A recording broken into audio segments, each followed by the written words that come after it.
Good evening, everybody. How's it going?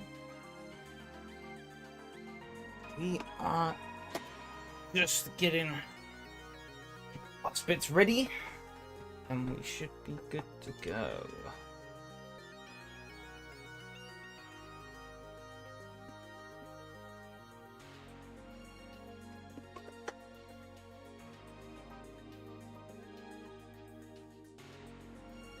Just queuing up the first combo of the night, which will be the Porsche Cayman GD4 at Donington Park.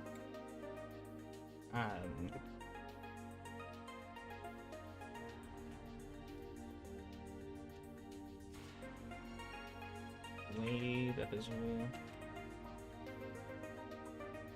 Okay, hang on. Need to reboot. AC's not letting me tab out. Just kind of something I want to do.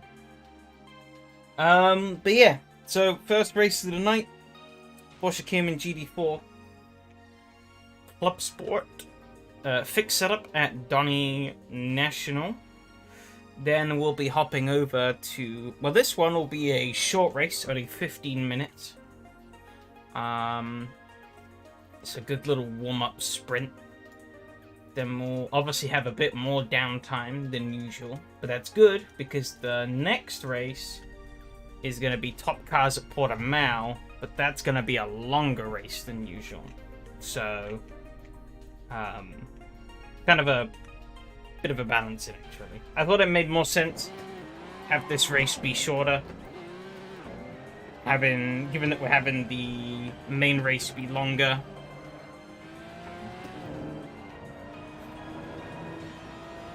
Mostly for myself, but also for anyone else if they want a little bit more practice time in between, obviously. I think this is my first time, as far as I know, this is my first time running a series that has race that is longer than 20 minutes. A singular race that's longer than 20 minutes on SRS. So it'll be interesting to see how the community, what the community thinks, how it goes, and whatnot.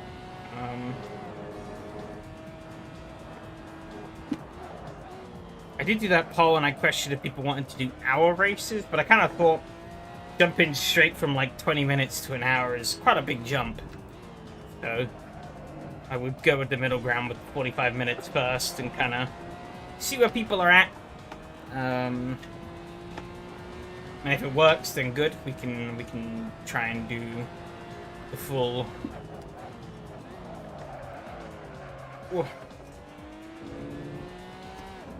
Do the full full hour. Funny, this is the deadly porker spider. God forbid, no. Well, am I running? Hang on. I think I have some settings set, which I don't want set. I do. Oopsie. I was wondering why it was telling me I only had 7 minutes worth of fuel. And it would be because my fuel consumption was set to 3 times. Which is not what we're doing. We're only having it on 1x. Yeah, no, God forbid the deadly porker. I want people to do every round, not be scared off after round 1. I feel like I'd be scared off after round 1 as well.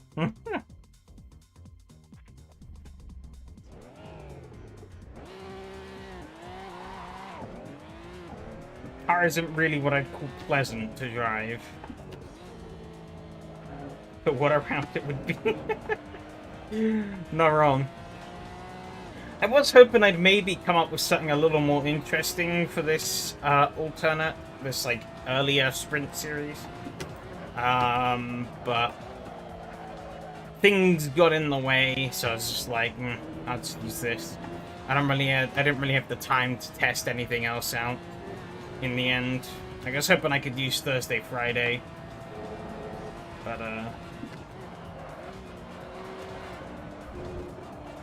wasn't really feeling up to it on those days.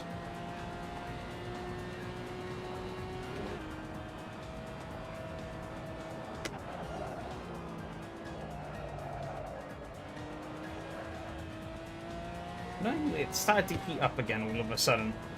It was pretty cool all day. Now, now the sun seems to have come out to roast me just before I start racing, which is lovely.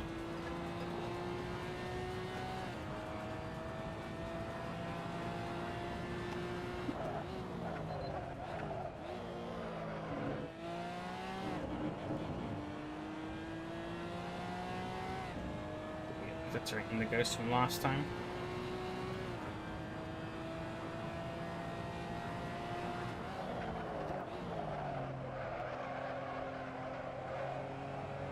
Bit of a slide there.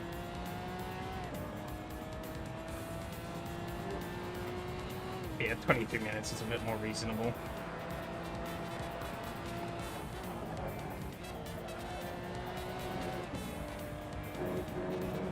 But yeah, this is based on a real-life series, loosely. They've used some creative license. Albeit this series doesn't... Either this series is running, and it just isn't part of the BTCC support anymore, or it just isn't running this year, because... I remember when I went to Brands Hatch last year, this series was part of the support bill.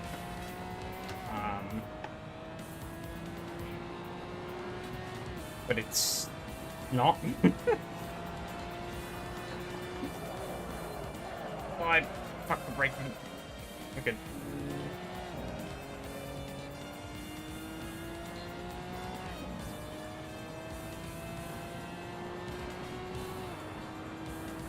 Yeah, we don't have all of the BTCC tracks, so I've just thrown a couple of different choices in there for at least one of the rounds, I think. I mean, we're doing Silverstone Inter, which isn't on the calendar. I think that might be the only one. I can't remember. Could have put Donny GP in, which is what they do in real life, but Donny GP isn't...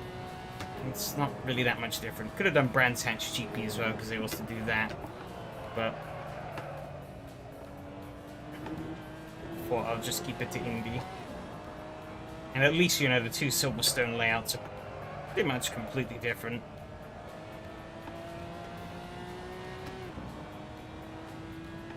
Okay, so I can change these on the fly.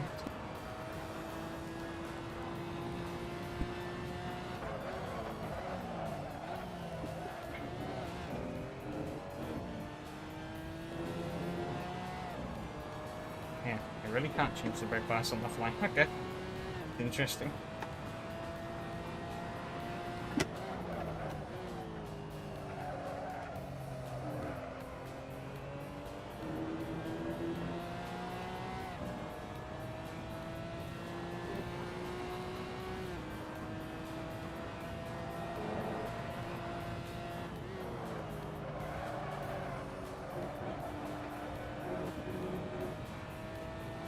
But then BTC goes to America, Road Atlanta, Mid-Ohio would hit 100%.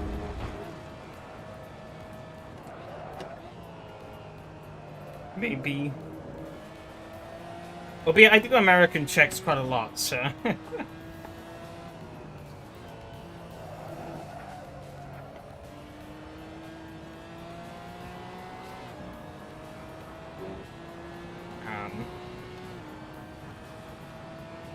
Actually, I don't know if we have a Mid-Ohio. At least I don't have a Mid-Ohio.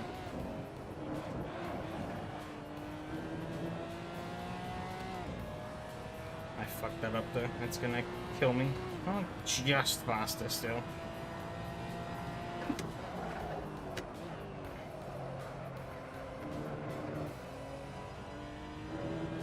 Did Ohio with Mooney.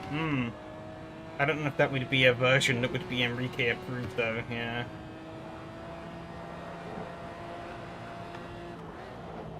I'm not really a fan of the modern AC modding landscape, though. It's... it's only seemingly grown even more fractured and fragmented, which I don't blame them for a multitude of reasons, especially given how, like, shit Overtake / race department / whatever is nowadays.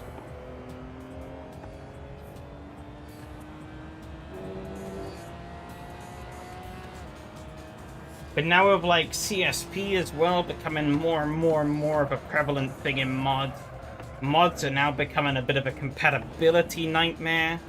Because I tried a go-kart mod the other day, and it was like, oh, this guy's like, wow, I've finally been able to... It's the first accurate go-kart mod for a Assetto Corsa, whoa. Thanks to CSP's physics and all that shit. And so I downloaded it. Then it, obviously it needed CSP, so I turned that on. And then it was like, oh, your version isn't high enough. Okay, so I updated to the latest version. Gave me even more bloated settings to deal with. And I started the race. And all the body parts were wobbling around. I was like, okay. I tried to start the race. I was racing against the AI. And as soon as the AI started off the grid, they just sent themselves to Narnia. They just exploded, started flying around in the air. It was hilarious. But, like... It was like, okay, this is, like, really funny, but... This isn't what I want. Like... And I went and looked at, like, the mod page. Nobody had been complaining about this. And... There was no, like, tips as to what settings are required, like what dependencies are needed to make the mod work. And so I was like, okay, what am I supposed to do? Like, I don't really care for a lot of the stuff CSP has added. Like I've said many a times, I think it's bloated to all high hell. And I wish it was more, like, compartmentalized and distributed differently and whatnot, but that's a different topic, you know? So I have a lot of things turned off. I keep my settings to a bare minimum to what I need to make things work. So I can have day-night cycles, extended physics and whatnot. But I see on some mods that having some settings enabled breaks them. It breaks their force feedback, it breaks their handling. So it's like, what do you and don't you need enabled nowadays? Who fucking knows? Because it could change. And it's like, we sort of unintentionally reintroduced the whole, you know, we've reintroduced the whole, like, compatibility nightmare that you would have with, like, that you get with games that keep updating, like, you know, say like Cyberpunk, GTA, and the likes. Cyberpunk announced they weren't done with updates after previously saying they were. But, like, you know, these games that keep updating, you know, you have to, you know, they're constantly breaking mods and stuff like that, which is annoying. And it's like, one of the great things of AC is that Kunos doesn't develop it anymore. So we can go crazy with the mods, and knowing that Kunos likely isn't just going to appear out of the blue, shadow drop an update, and break everything. That's never fully off the table. They might, but, I mean, their hands are busy with AC Evo, and I think they confirmed they're not fully done with ACC yet, so I highly doubt they're touching AC. But it's like, you know, you now have this mod that everything depends on, but everything depends on it to different versions and different settings. It's just like, oh, I can't be bothered.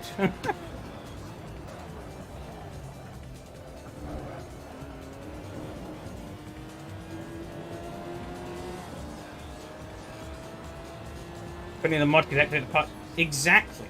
Well, my kind of headcanon theory of, like, an ideal scenario, I think the server's ready as well, so I'll get out of here, is that actually instead of CSP being its own thing, like, maybe you download, like, a plugin into the AC, that, like, that interacts with this, but instead of having it be this thing with, like, billions and billions of settings that you have to tweak and change, these custom things are instead baked into the mods themselves.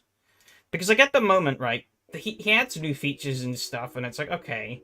But then these features then have to be manually implemented by all the track makers anyways. You can't just, most of the time, you can't just enable them and have them work. The mod maker has to go and add them in. So they are fundamentally useless, a lot of these things, without that implementation. So why not just bake, you know, if possible. I mean, it probably is possible in a way to have these things just be baked into the mod themselves, and you know, maybe if AC needs some Surface plugin, then it could just be something that just sits in the background and you forget is even there. And you install the mod, you click run, and it just works. Poof, magic. I don't have to question which of like 7,000 settings I've turned off that needs to be on or needs to be off. For this piece of content to work. And it means that developers can also, you know, the mod developers can choose what bits they do and don't want to implement. They see something that's cool, they could be like, oh yeah, I'll implement that. But if not, then they just don't. Simple as.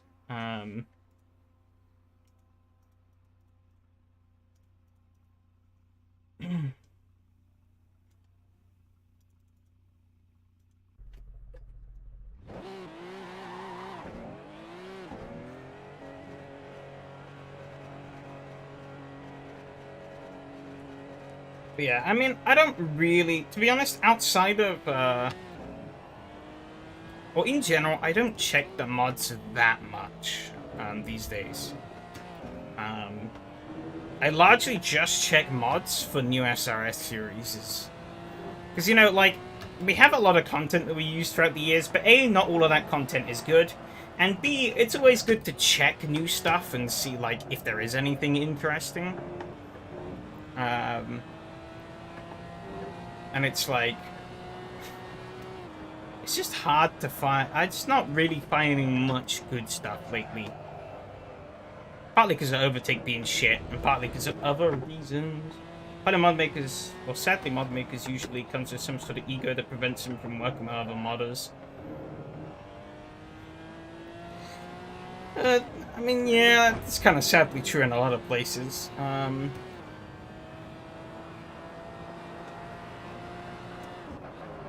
But I do feel like, I mean, like I said, mod makers have to implement the CSP stuff into their mods anyway. So, like, if it could be like some core that was baked into the mod with the extended functionality, then I don't know. I feel like that'd be a win-win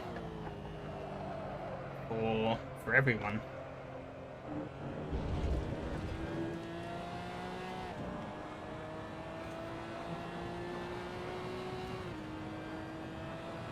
I mean, I get that, like, some things are kind of more global in CSP, and you could still have a separate thing to control those, but, like, I don't know, it's just too much. There's too much stuff bundled into one package. And it's kind of just a complete nightmare to really find what it is you need and or want.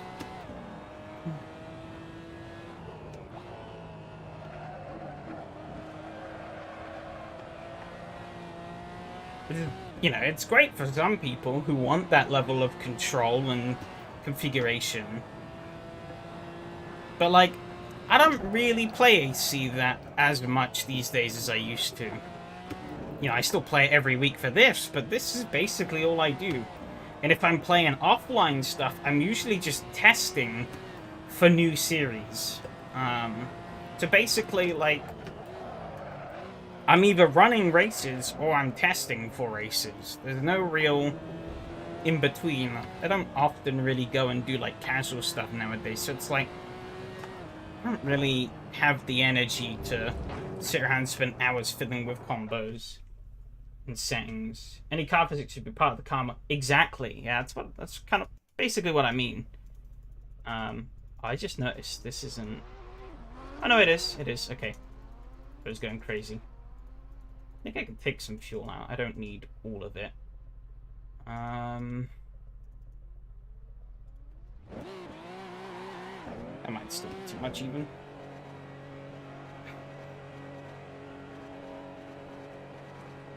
But like, yeah, and also like any like track specific things, like the rain implementation and like other stuff like that, you know.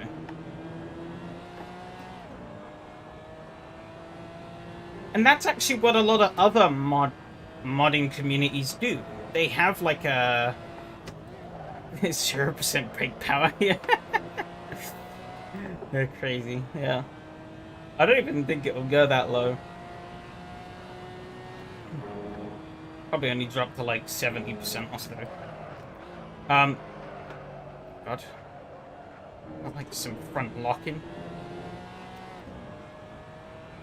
The ABS is set pretty weak on this by default, which is interesting. It's at like 7. You know, what do I put it down? I don't know. Oh, yeah, I'm getting a bit squirrely. Yeah, that's like what a lot of I can't English now. What a lot of other modding communities do, from what I've seen. You'll have like, oh Jesus. You have some kind of like a central app, or some kind of central like plugin or tool that works as kind of like a script extender or whatever that allows you to like properly hook into the game and like do whatever you want with it, basically. Of course, within certain limits.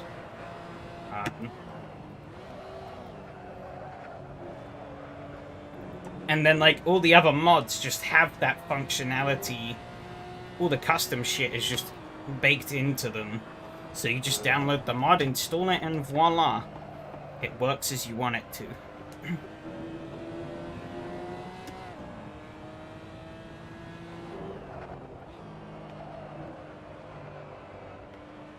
I'm getting some mad understeer now. I wonder if taking that extra fuel out was actually a bad thing. Because the fuel tank's in the front, so it's obviously taking some of that weight off the front axle. Just did a bit more. Just to wait a bit more to the back and brought in a bit more understeer.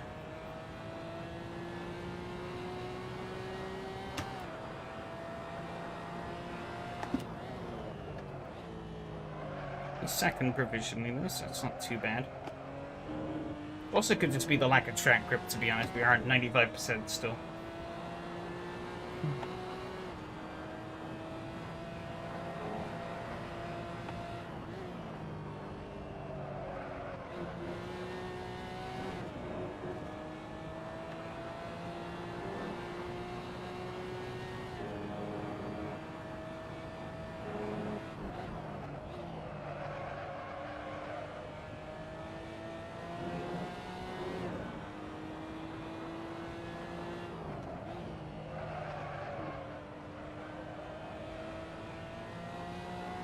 One little thing I was reminded of the other day, actually, though, it's kind of funny in regards to all this stuff with, like, modding, CM, CSP, and all that, like, is that, right, CSP has so much crap in it nowadays, right? But even on the paid tier version of Content Manager, you still don't have all the things that you have in Base Assetto Corsa. Like, they're like, it's like minor thing. Well, minor in quotation marks things that people don't really use. But for example, Base AC has a feature where you can create custom championships, which is pretty neat. And I'd used it a couple of times before to just do like quick sprints against the AI on like SRS series. You know, and just queue up the 6 tracks, do like, I don't know, 3-lap races or whatever, and away I go. What am I doing? Driving drunk here. But to this day, that doesn't work in Content Manager.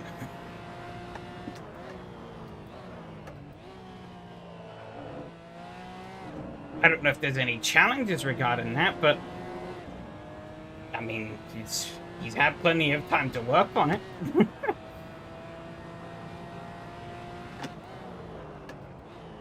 But yeah, it just doesn't work. It tells you it's not supported yet.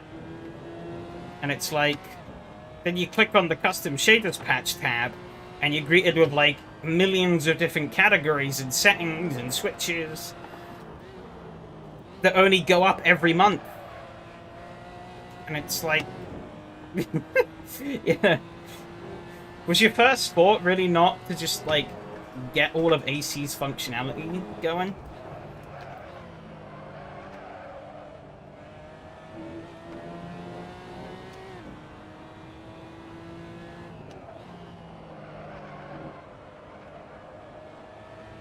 At least to me, that would be my #1 priority, is to get all the basic game features working first.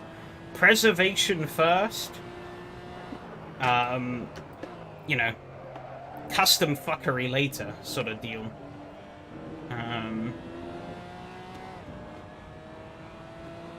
But, I guess, you know, people want the custom fuckery, and they don't really... Like, the championships are probably a, like, lesser popular thing. Like, I'm not saying that, like, it's a crime that it hasn't been done because, like, the 10 people who use them can't use them. But it's like, you know, it is a feature of the base game. And it's something that some people would probably get some fun out of. Damn, I'm at the back. But, like... You can't. You can... I think you can run a series that you've already created, but you can't create a new one. So you either have to download one that someone's already made, or boot up base AC and make one yourself, or like edit the config files or whatever.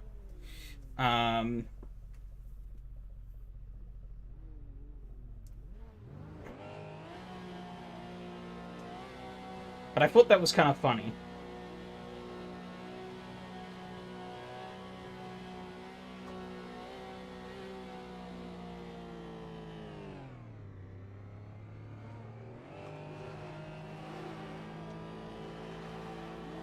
Alright, here we go. Definitely missing a couple of liveries.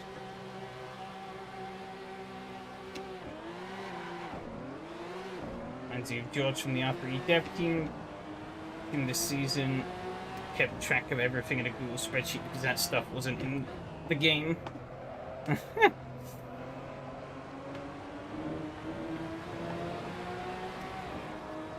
Exactly, yeah, it's just like...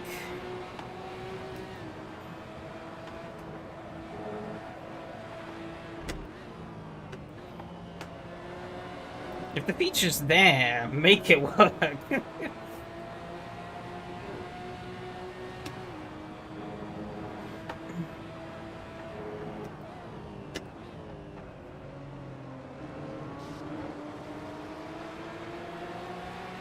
You know, because I have started using... I originally did kind of not really use Content Manager much, but I've started using it a lot more now because, I mean, like, without it, I have to basically constantly fight against my increasing stream of mods and whatnot that clogs everything up. Ooh, that wasn't good. You know, because obviously in base AC, the more content you have, it eventually just slows to such a crawl that it just basically doesn't work anymore. And, like, crashes all the time. And Content Manager solves that, which is great. But yeah, it's just like, oh, I wanna do, like, something that I used to do with, like, the base AC launcher. Oh, no, I can't. Hate a GAC menu simply because you have to turn your head on the side to read the menu options. Aha, you get experienced enough, and you get used to it.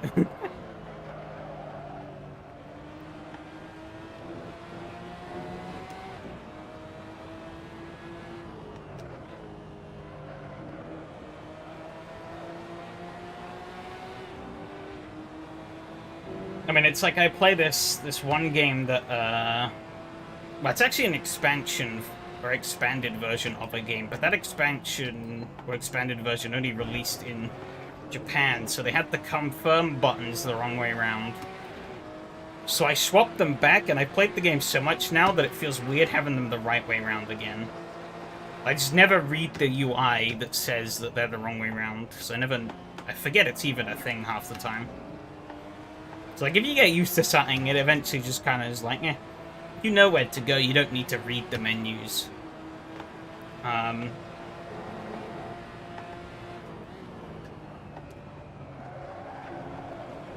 sideways. I think I can get him here.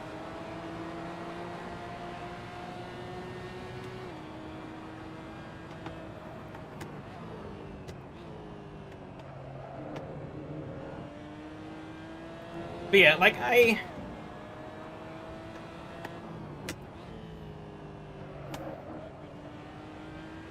do appreciate Content Manager and what it does, but I think some of my earlier, like, skepticisms were more just that I wasn't used to it at the time and was being a stubborn old fool who didn't want to change.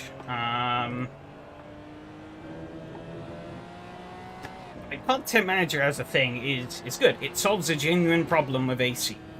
I don't think it's a good UI either, but you know, it's serviceable, like base AC. Yeah, no, I still I've never really vibed with custom shaders patch and how that's kind of affected AC throughout the years.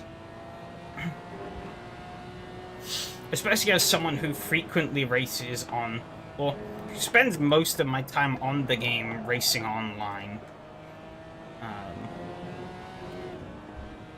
Because it's not something that's very well thought out for online play.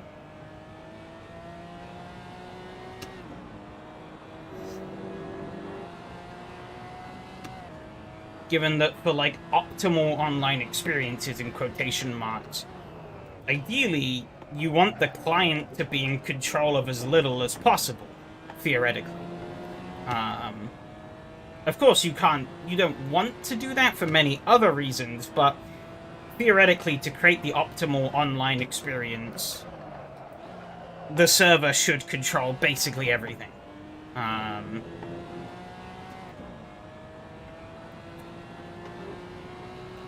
When you give that control to the clients, then you can do funny things. Oh, drifting there a little bit.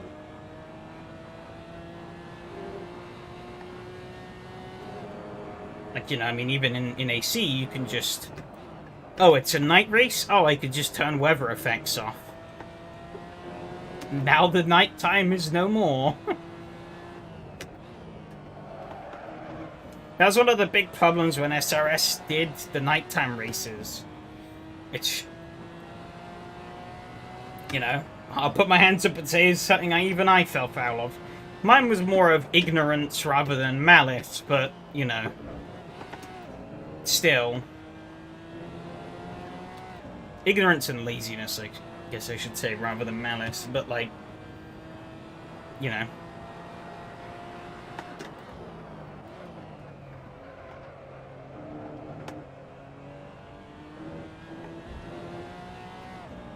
Some people did definitely, like, abuse it, you know, running without headlights on, you know, because they were playing in the daytime whilst everyone else was playing at night. I mean, sure, there's a setting now to force that, but that setting theoretically shouldn't have needed to have been there had, you know, had it just been something that could be synced by the server.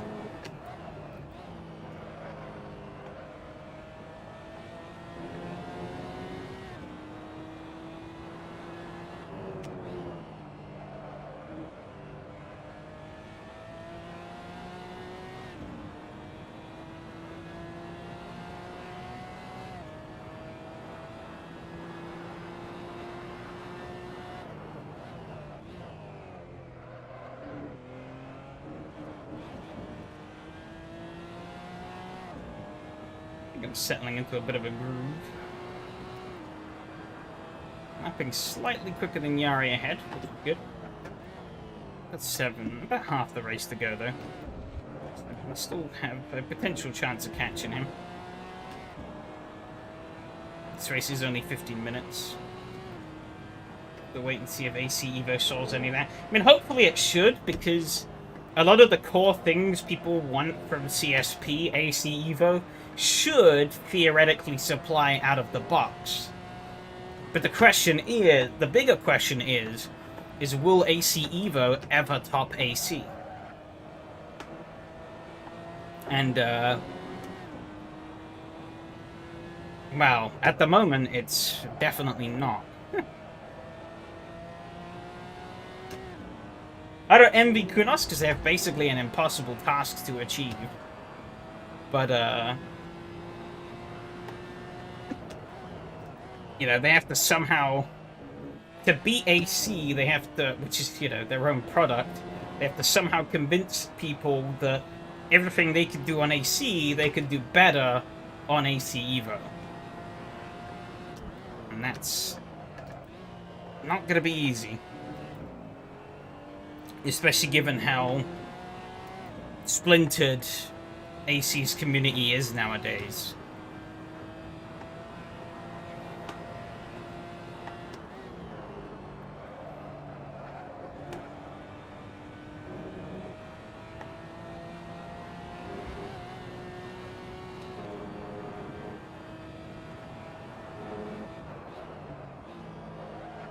Because, I mean, like, love it or hate it, things like No Hasi are unironically a huge part of the AC community nowadays. And that's something that you can't just deny. But that uses a lot of custom stuff. You know, it's doing something AC was never really designed to do. And so will AC Evo make those same... will it make those allowances into base game things, or will Kunos give modders the ability to do those things? Who knows? Bill is speeding up. You know, I mean, first of all, they have to deliver a game that works properly and has features.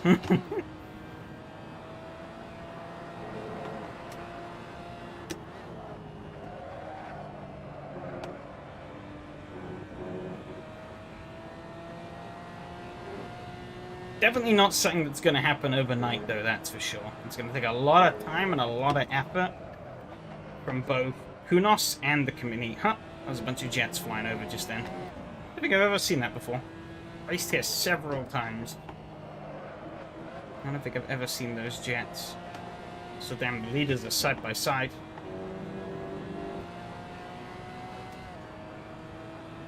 Still side by side?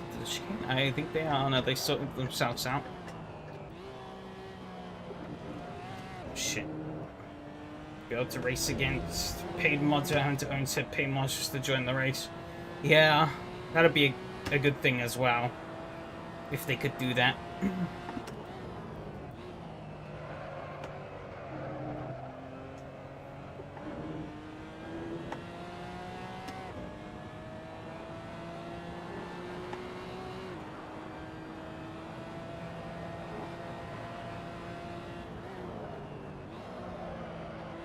That's the thing, they have an absolute molehill to try and... Or a mountain, sorry, not a molehill. You think, at a surface level, you'd think, oh, making a successor to AC isn't very hard. Because AC is pretty basic. But when you really think about it,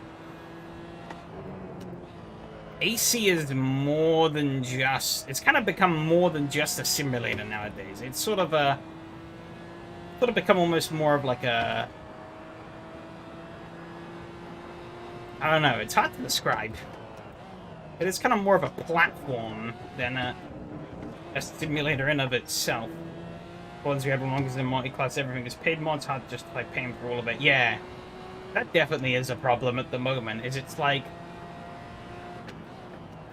a lot of the good mods that are releasing nowadays are paid. And that's kind of, you know, it's like RSS, VRC, and the likes, you know, they make some pretty cool stuff. But it's like, you have to convince people to keep buying this content, but they need all of it if they want to join. which is a problem if you want to run like multiple cars and multiple tracks that are paid for, that don't come as like one convenient and affordable bundle.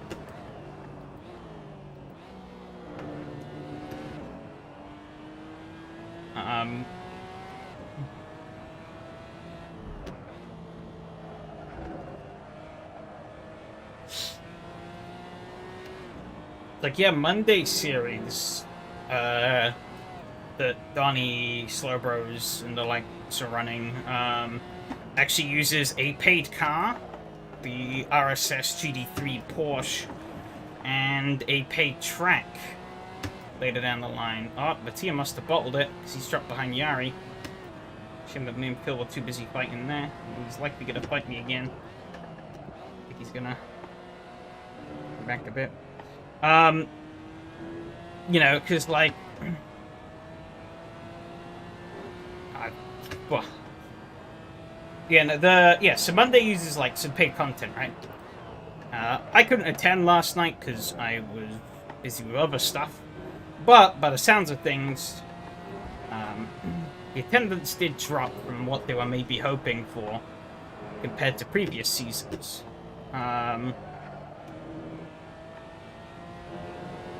And, you know, maybe that's just around one thing.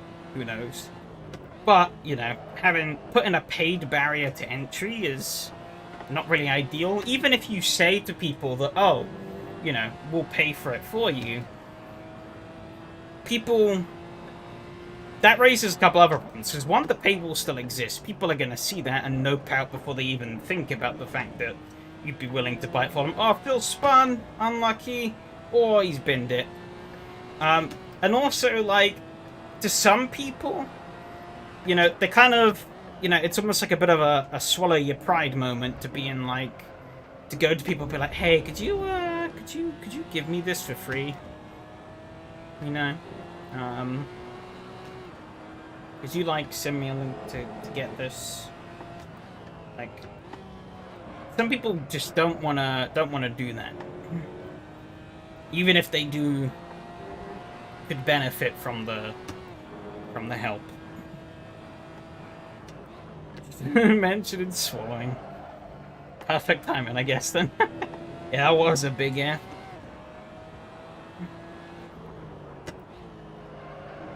I'm surprised he hadn't hit me at any point throughout this race. I've just been completely dilly-dallying, to be honest. Been more focusing on yakking than I have on racing.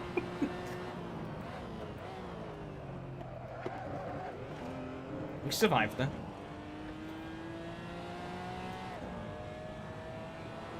It was pretty close between the leaders at the end, though.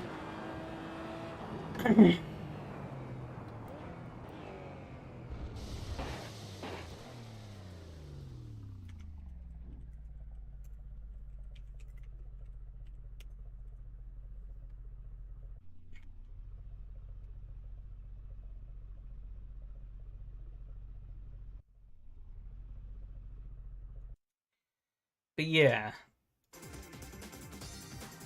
I do generally... Paid mods could work, but I generally do try to avoid them in my series. Unless I know they have been used and we've gotten decent attendance. Like, I've used the Alabama track a couple of times, because I know a bunch of people have that. It's a pretty old paid mod now as well, all things considered, so... You know, the chances of people having it is higher. Did I save the replay? I'm losing my mind now. I did not. Could save it here though. We're good. It will let me.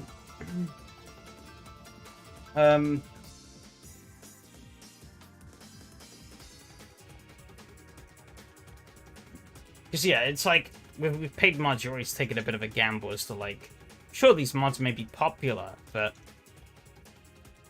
do the people who join have it?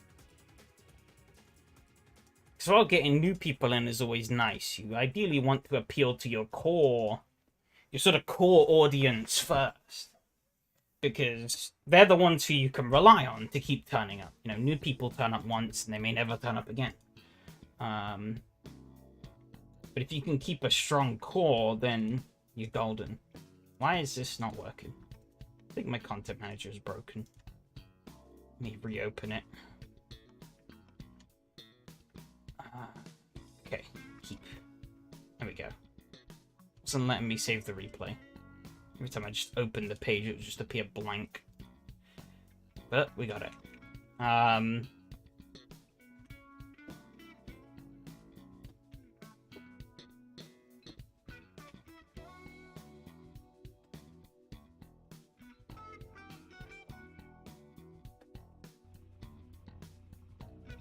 Cool. Jump forward a little bit. Yeah, I think it always is a gamble when using those.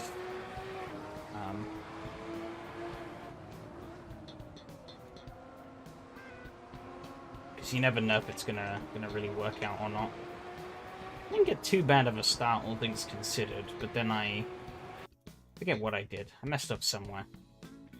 Oh, it was at the final chicane, right. I got a bit wide here. Big wiggle. Late on the brakes, I think, and then just jumped sideways. This front two are pretty close all the way through, though. Mattia was in the lead, actually, initially. Yeah, I absolutely ate that curb. And that gave Phil just easy route past. But I can't even talk tonight.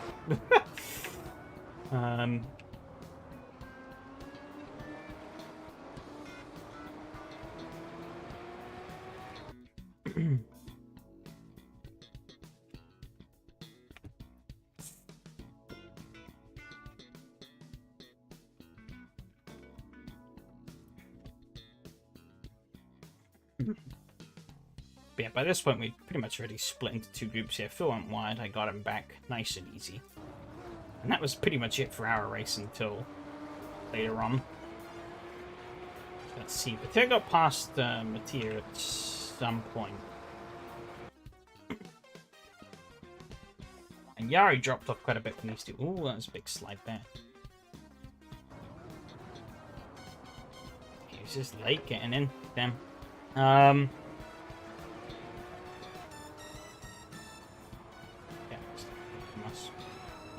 Okay, I think Yari just kind of naturally lost touch.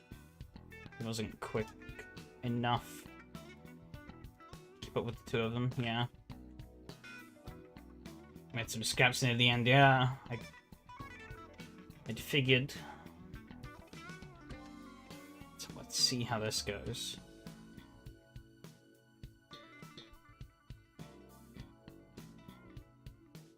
I didn't get either of yours' liveries. I don't know why. The SRS skins app never works for me on the first race. It'll work for me on race 2. So like the next race.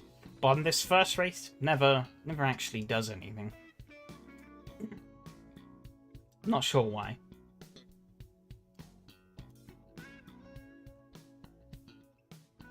Pretty close. I'm gonna try it. No. I did see you two were like side by side into the chicane, which is pretty brave stuff. Okay, back to what we got. Got that a bit wrong.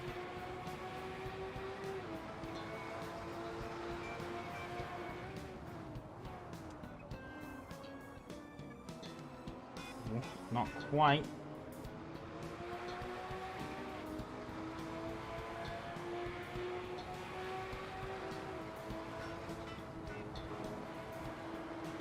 It's always sketchy going side by side down the hill here.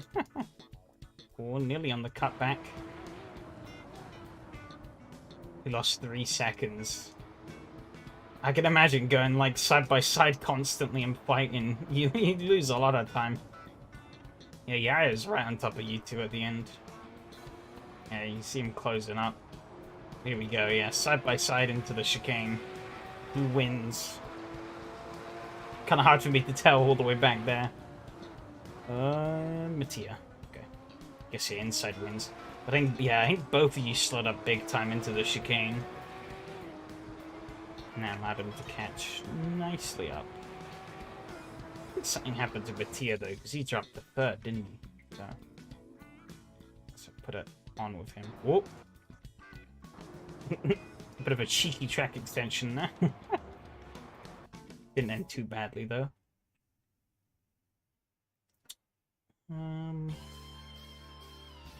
He's fine.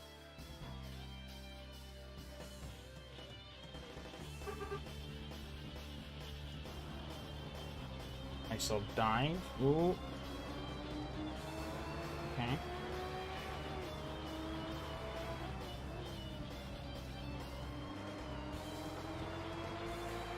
Into side by side down towards the chicane again.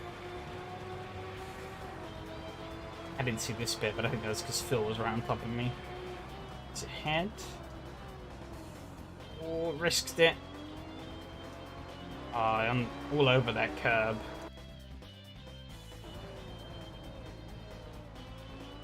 Oh yeah, it went straight from the curb. It was a great racing, yeah. Yari's like, alright, I'll take that, thank you very much.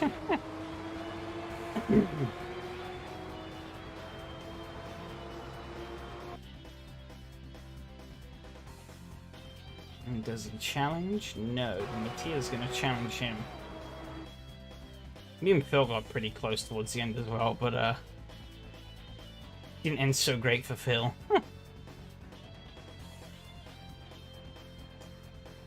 He's looking for a way through.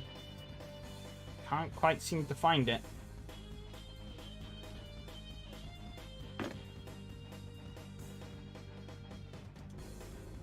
Doesn't quite do it. A little bit though. Oh.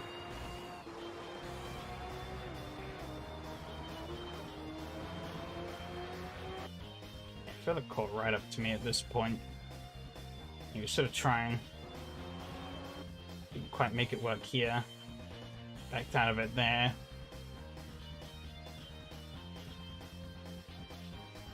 He just couldn't quite get the run he needed.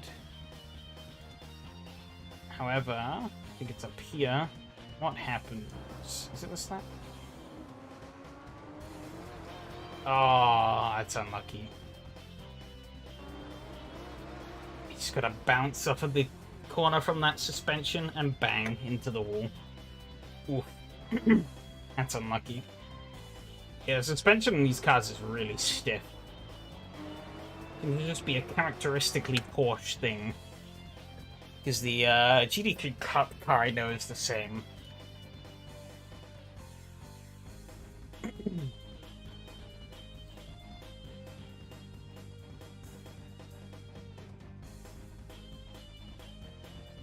Overall results, however, bring those up quickly.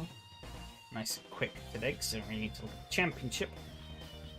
But yeah, Mattia takes the win. Over Yari, then Mattia, myself, and Phil. Only 2 interim points, 1 for Mattia and 1 for Phil. I guess Phil was for hitting the wall. I'm not sure where Mattia's would have come from. Maybe he hit the wall after the race, I don't know. Yeah, 109.8, 110.1, 109.7, 110.2, 110.1. Pretty close lap time spread, actually. Only like, what? I was actually the slowest car on track. But the fastest car on track was only about... What's that? Half? It's not even half a second, really. Under that. About 4 temps, let's say. It's a bit more than 4 temps, but it's... there or thereabouts. Not much on the opposition graph, though. And, well, the championship, pretty self-explanatory, is the exact same as this. This is round 1. So, can throw that away, and get ready for the second race. Make sure I'm actually registered. I think I am. Yeah, I am. Cool.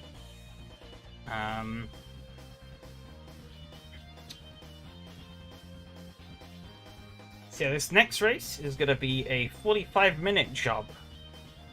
Longest race we've done, or it's ever been done in my series, and first it's been done in this kind of length in SRS in a while. I don't know if you can hear that. There's some loud as hell helicopter flying over.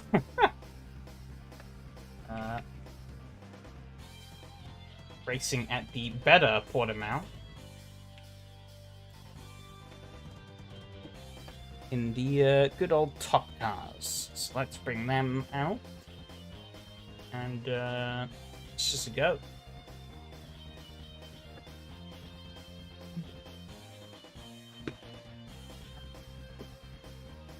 I did do a fair bit of testing.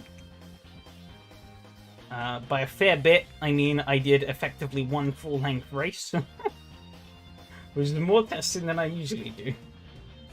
I usually just test the cars, a handful of tracks, and go, yep, that'll do.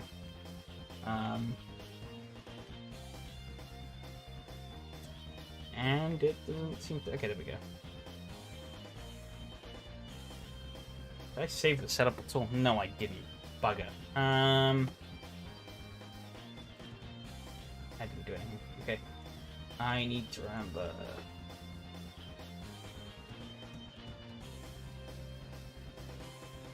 what setup I used? Was it for Malalunka? Or was it for... I can't remember what tracks we did in that season. I want Silverstone. Silverstone was like really early.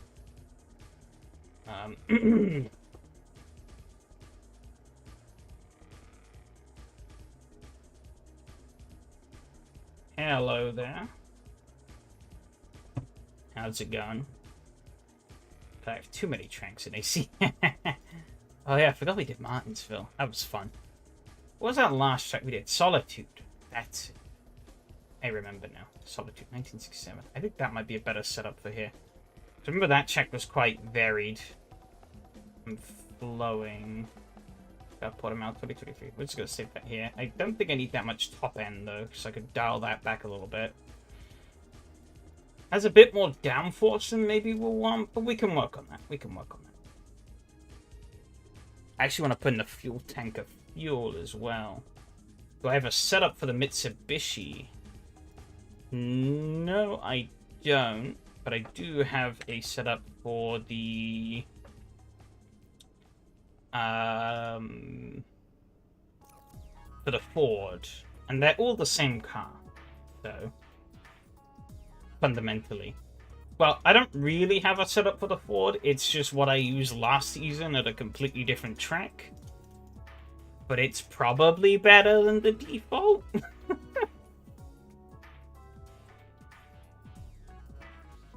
I'm not sure. I even know where would be a good place to post that. Let's see. Why is that not? I did save it, didn't I? I didn't save it.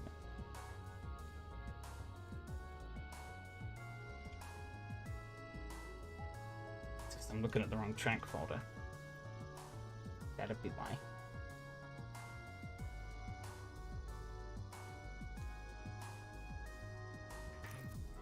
Could I share? I can. Okay, I don't know where would be the best. Are you in the SRS Discord? Or mine? I don't know where would be.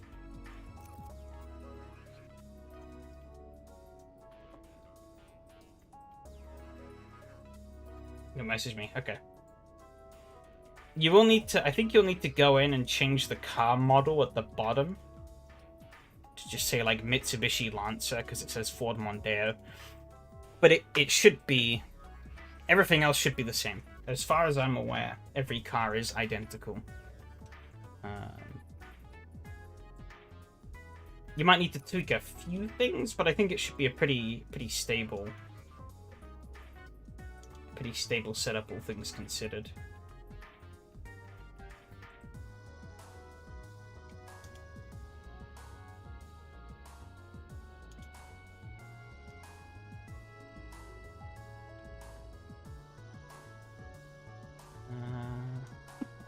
give a bit of a test drive. Do a full fuel in, because I think... So we don't have any multipliers on this series, but I'm pretty certain a full tank of fuel actually won't last the whole race. So likely chances are that a pit stop will be needed. Oh,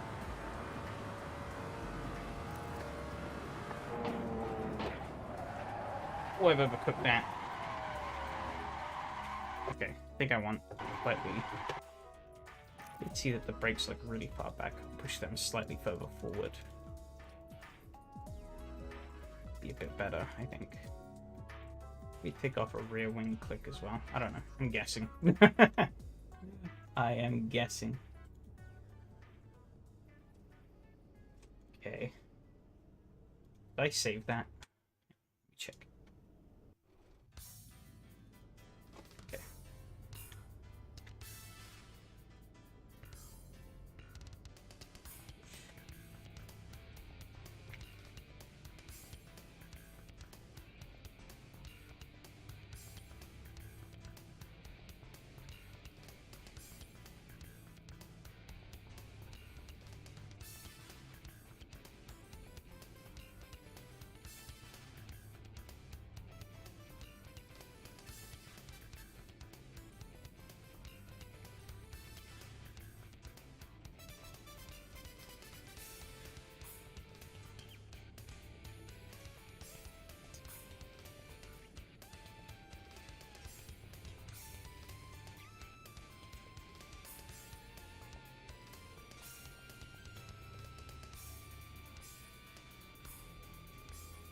Oh. All right.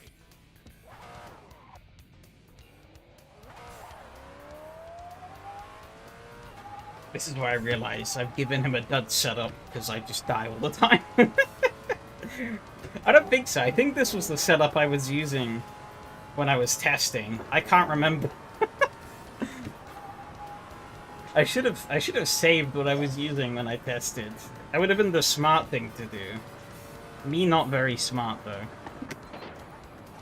One thing that I did remember about these cars though, which is a bit of an interesting quirk, is that you don't want to spin them out. So you want to be careful about that, especially in the first couple of laps when you're not probably, you know, you're full on fuel and you're not really used to the car as much.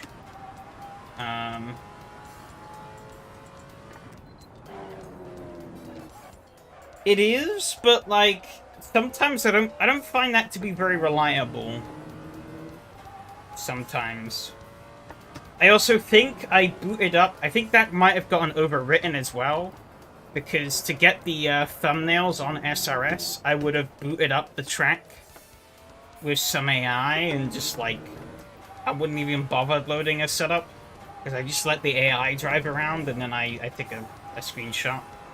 So it probably would have just been the default. Ooh, I bugged that up. But yeah, you want to avoid trying to spin the car. At least at the start, because yeah, it will heat up those tires, and then you've got to... It'll absolutely kill you for a couple of corners. Maybe even half a lap or so as you try and cool them back down. So that's something that you definitely want to avoid. These cars. They're pretty stable things, all things considered, as I kill myself. Going over there. You definitely want to lift over that, Christ. Lesson learned.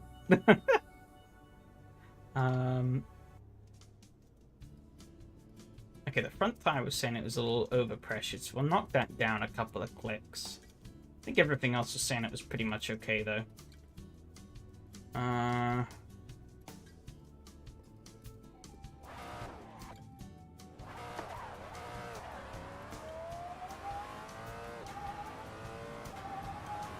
do want to get a couple laps in so I can figure out how much fuel. Sort of rough fuel numbers.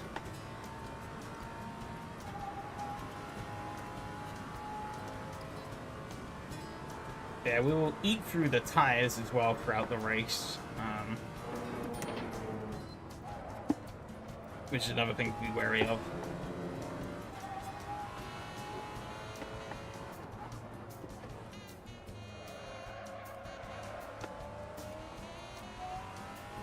And again, there are no restrictions here. It's 1 times fuel, 1 times tire wear, and there's no mandatory pit stop. But good luck making it the full distance. And whether or not that's the fastest solution is also a different kettle of fish.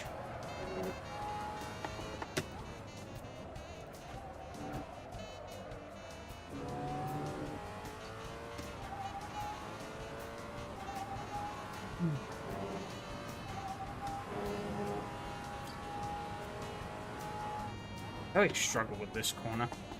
Never quite. I think that was too bad. I always struggle to get it right.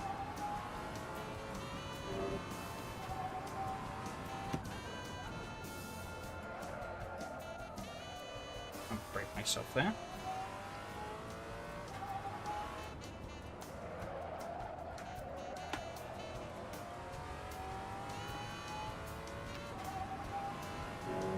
I want to increase a little bit more rear rotation of points, but I gotta be careful, because otherwise I'll have too much for some of these corners where I want the car to be more stable.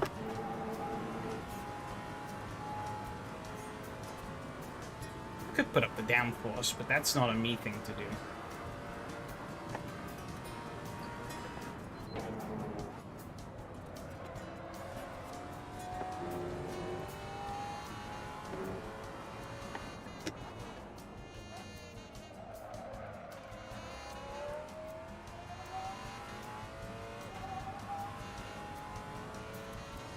Yeah, the early prediction is telling me 34 minutes.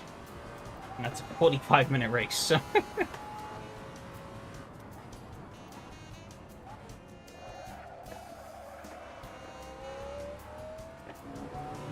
Quite a bit of saving if you want to make it.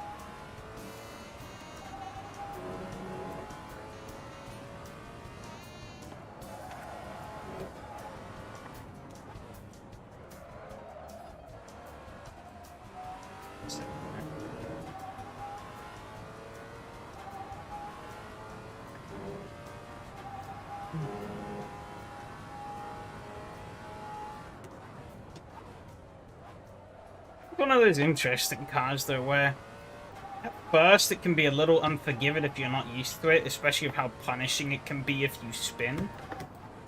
And given that there's no traction control or ABS, it's not too hard to do that. But like once you kind of get in the flow, it's a pretty easy car to drive.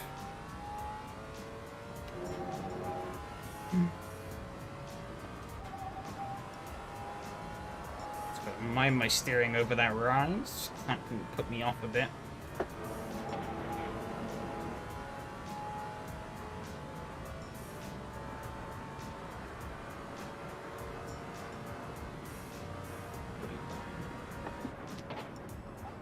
It's still telling me about 36 minutes worth of fuel, which is not enough.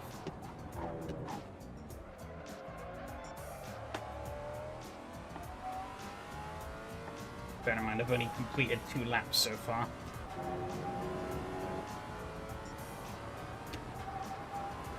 It equates to about a total of like, probably about 3 minutes 40 or so.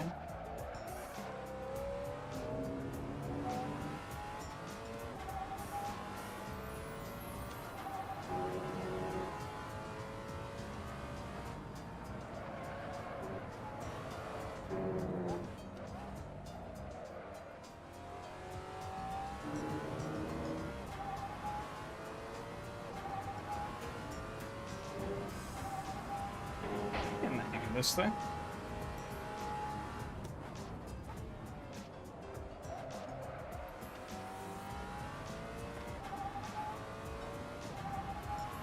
Sort of coming to its own. I think this, looking at the tire graph, I think from earlier. I think this might have been one. This might be one of those cars that starts off with slightly lower tire grip and then kind of comes in after a couple of laps.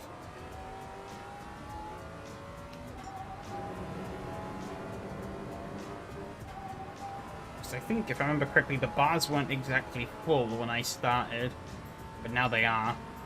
I know that's a trick that some mod makers do use on their cars.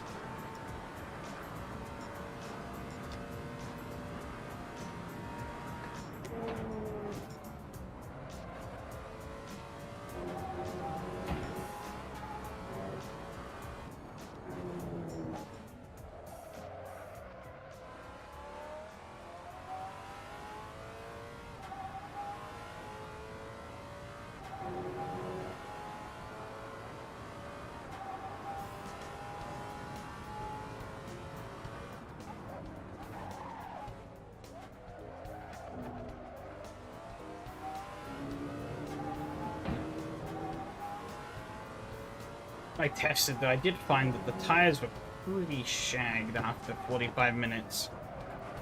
So even if the fuel can make it, the tires are gonna be, pretty ruined. And while they didn't feel too bad, I do remember in my test race I did swap.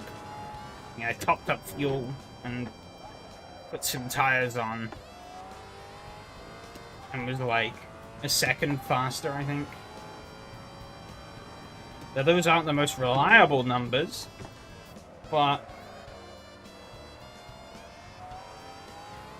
it was a pretty significant jump. Like, old tires compared to new. That is something we will have to consider.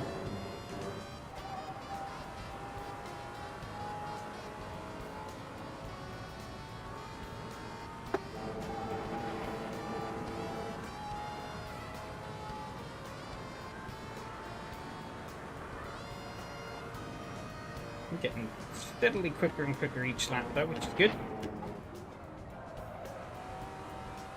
And of course, the fuel is burning. That is kind of to be expected, but it's good to see that I'm at least consistent. How fast I am leaves to be seen, but I'm consistent if nothing else.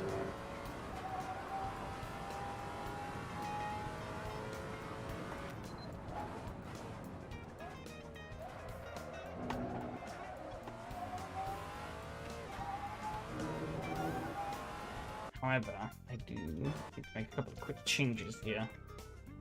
Okay, so I wanna... I don't remember. I think I want to take away one from each of these. We'll see. I think other than that, though, pretty much everything else is okay. I don't mind it. Can we change the alignment? We can. Hey, Mihao, how's it going? I'll actually take off a little bit of... just a little bit of rear camber.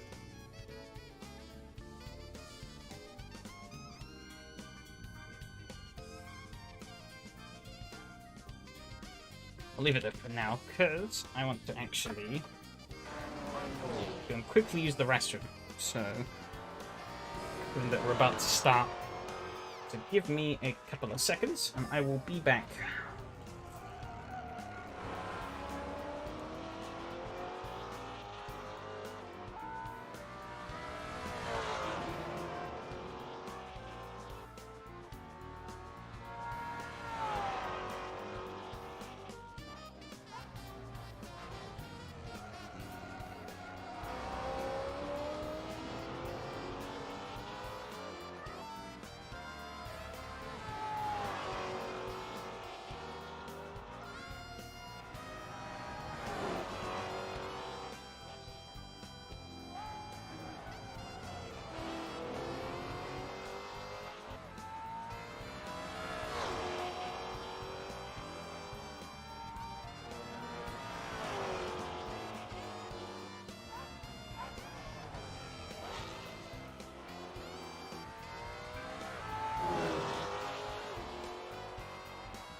Okay. I think we are about ready to actually get in. 42 minutes on that tank it's in, which is interesting. I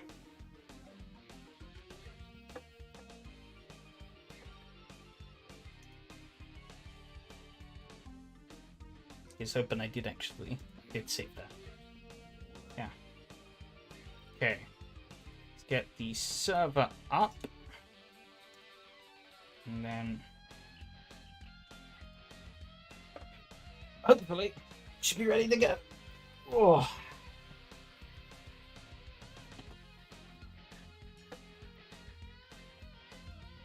Damn, we're actually missing 3 of the car brands. We have representation of Ford. I think it's Ford, Mitsubishi, and Toyota. We're missing Chevy, Fiat, and Mercedes. Majority of people actually have gone for the Lancer, which is interesting.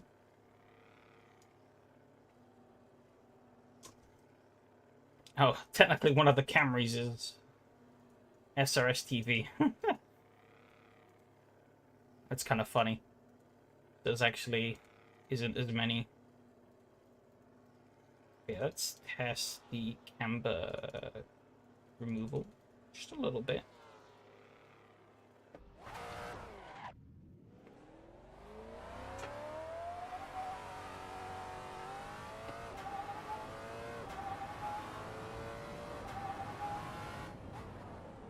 It's so great to be on a version of Portimao where things are scaled properly and the pit lane doesn't kill you if you run over the white line.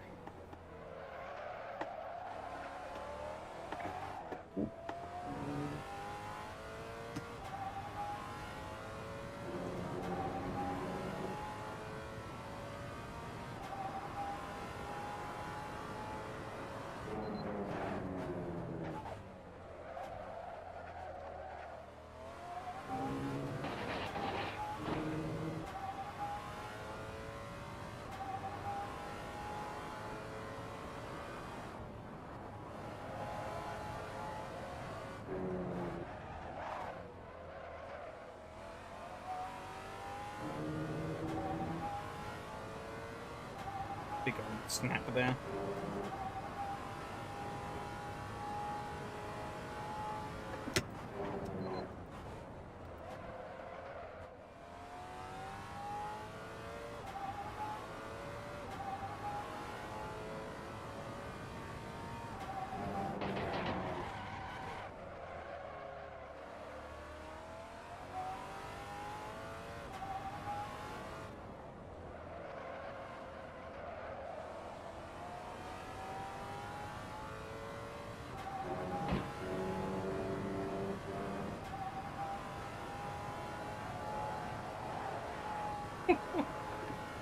Biting the rear end a bit there.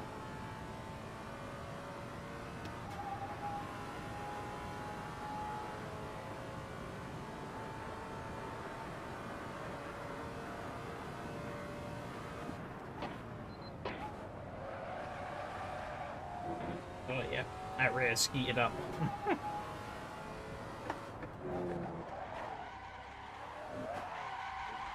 You see what I mean about the tires? You get them hot, and you gotta nurse them a bit.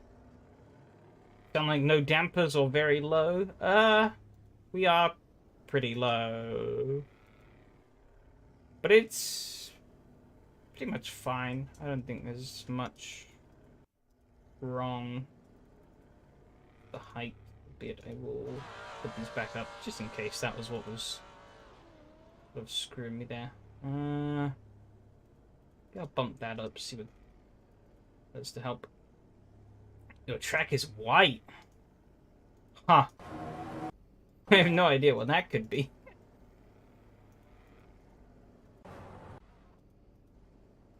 Okay. This is okay. Tarmac white? Oh. That is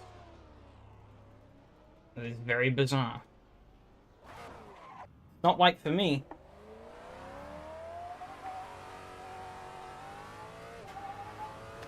Maybe you have like some kind of seasonal adjustments. Yeah, maybe.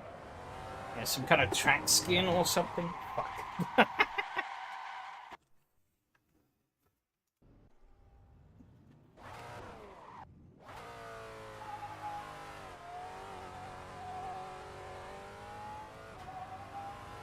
45 minutes. I'm gonna fry.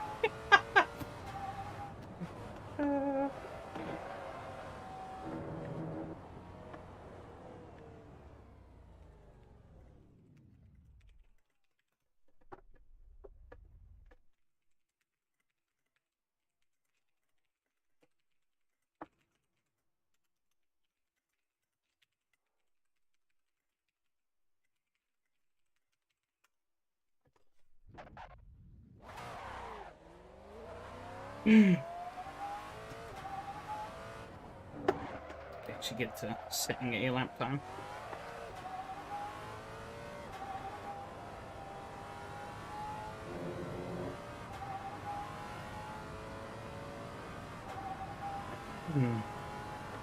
Okay.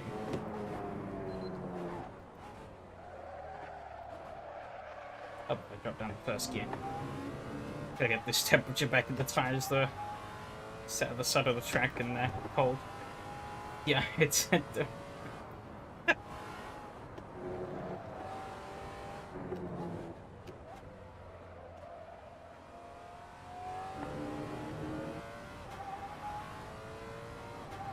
The real question is though, do we gamble on a pit stop? Or do we gamble on trying to make the no stop work?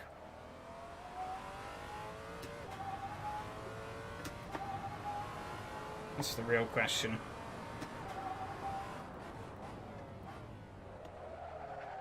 Oh, yeah. Seems like it is a winter skin, because Robert just said he's got a winter skin. Yeah, I have all of that stuff disabled, so I didn't know. But hey, I guess that feeds into our conversation earlier.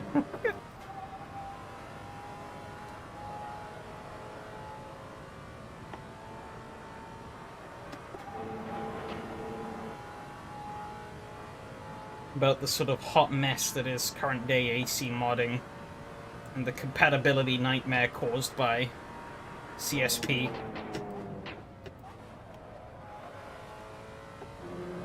Not sure where to... our conversation from earlier. It's ringing so true. I'll be honest, I don't know where it is. Maybe look at, like... I'm gonna take a guess and say maybe weather effect. I could be wrong.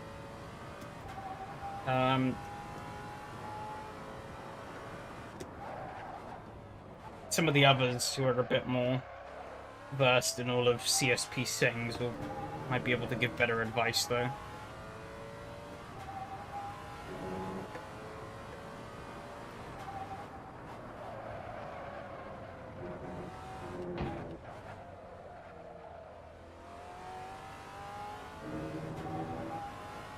Robert seemingly had the same, so... don't know.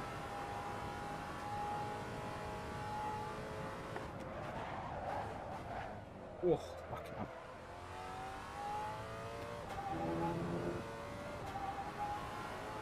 CSP track adjustments. Ah, okay.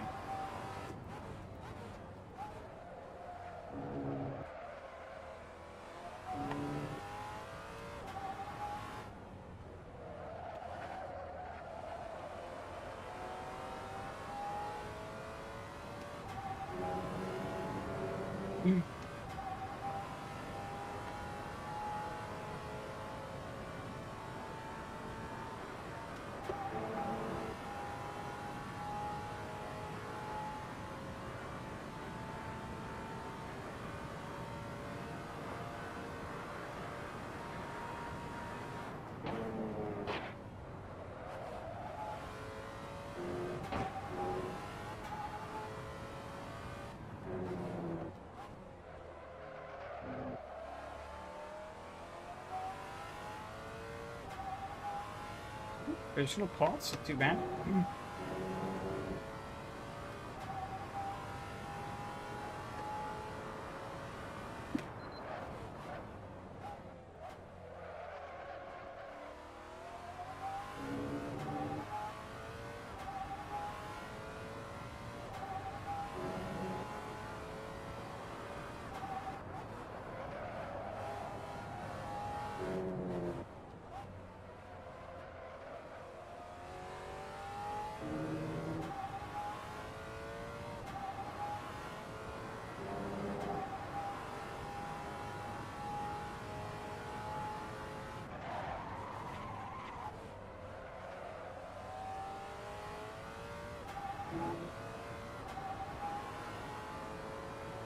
Tipped me.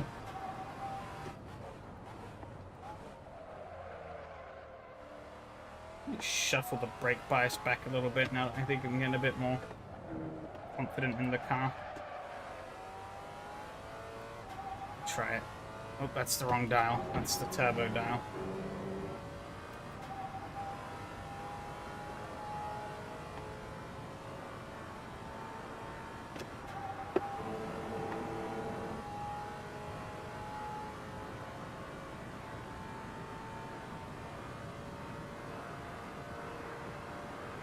Back on top, baby. Skins unavailable. Carry on. Okay. Oh no. I had sand out the window.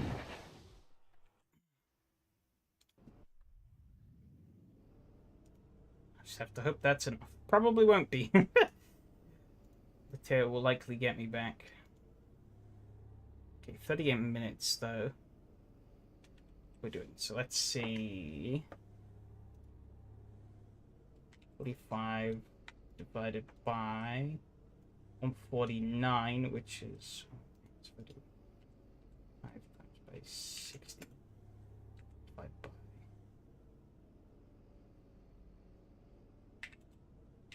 9. 24 laps, then times that by 2.07. We'll just do 2.1 actually. 52 liters. Okay. We take away 15, 37. Okay. Like theoretically, if I put in 37, we fuel for 15. Actually, I'll do 39, I think.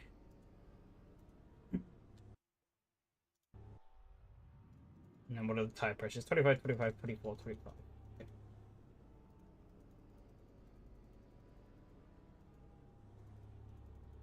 Okay, so the brake bias was not a good idea, but I think everything else could be okay.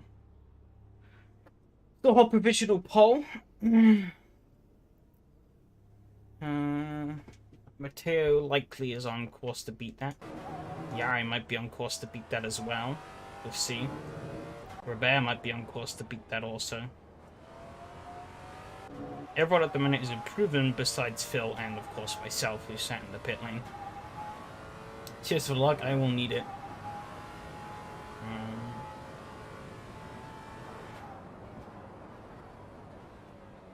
And Matthias out setting a lap. I think I'm definitely going to be knocked down. How far is the real question?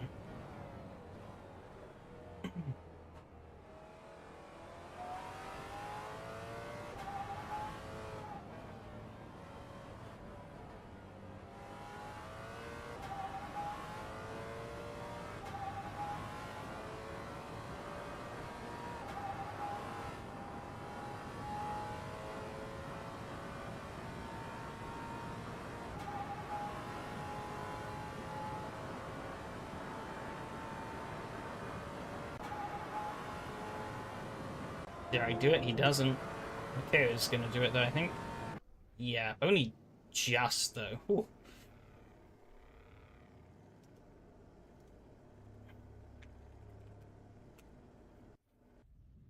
Alright.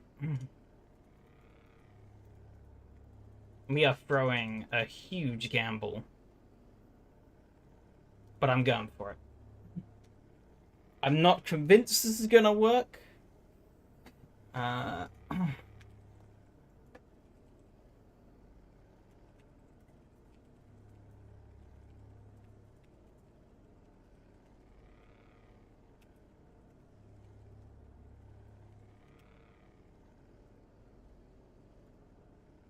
But yeah, I'm taking the gamble.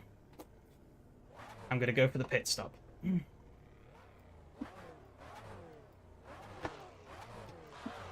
If nothing else, as an experiment.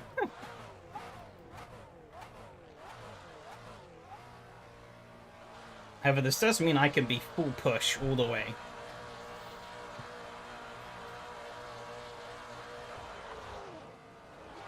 We'll start.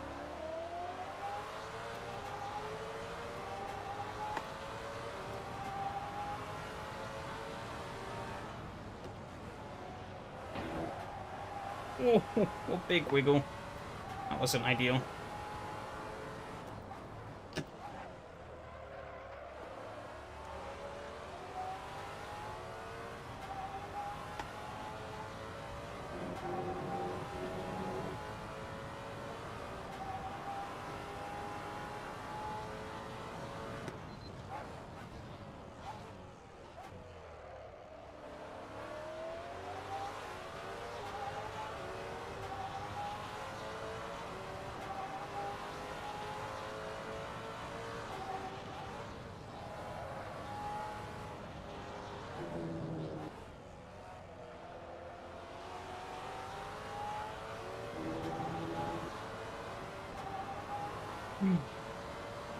Matteo's rubber banding a bit ahead of me. Not ideal.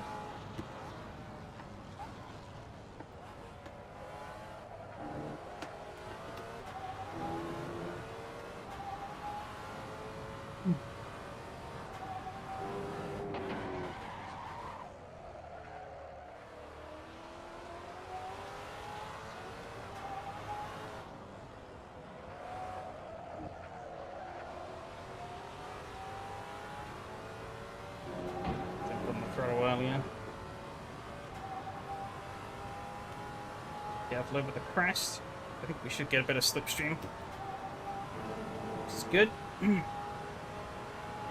get a nice bit of slipstream.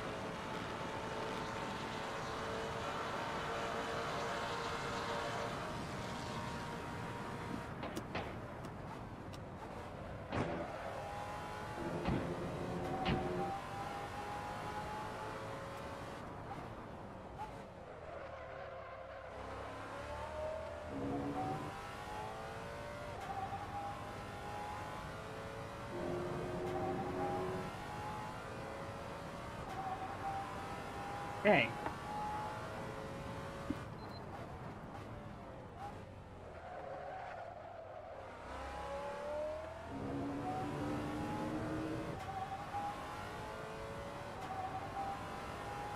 My entire race hinges on how well I can do in this opening stint, to be honest.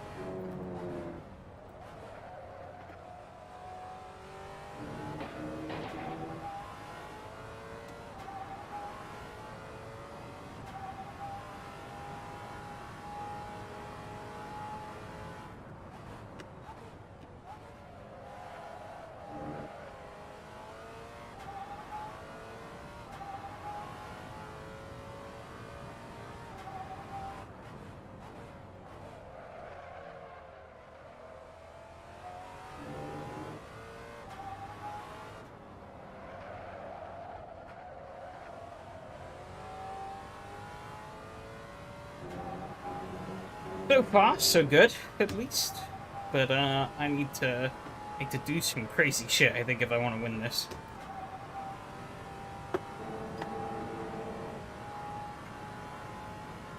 I don't know if anyone else is going to be on the same strategy or a similar strategy. So I just need to make hay whilst I can.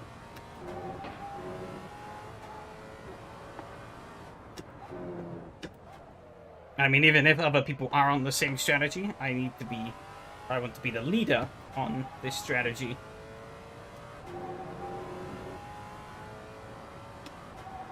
But I think everyone else might be saving a bit, so I might be the only one.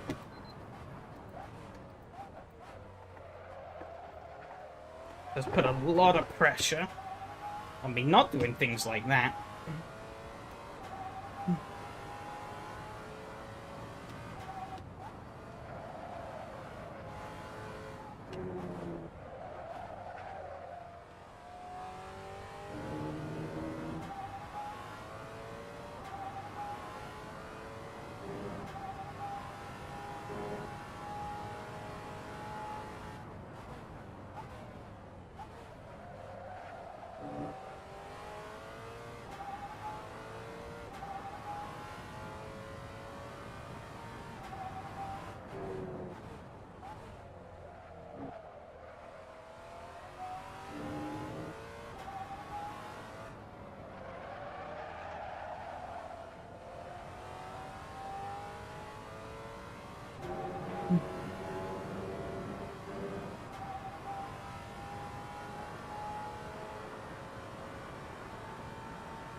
I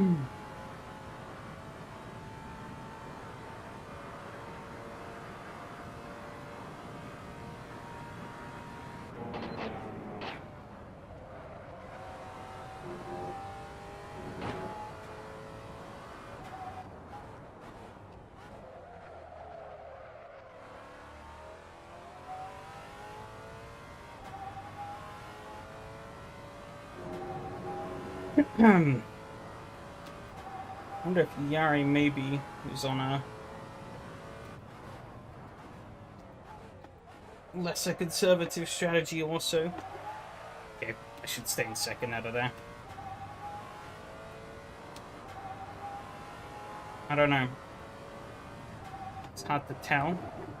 A bit of a slide there, a bit of a slide here. Well, the slide before I heat the tires up too much. That's giving me a massive amount of understeer. Not good. But we are the pace setter at the moment, which is good.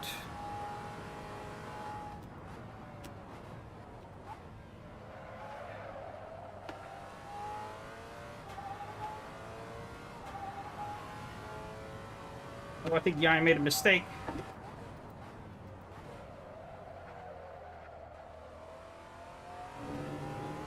He's now behind Matteo.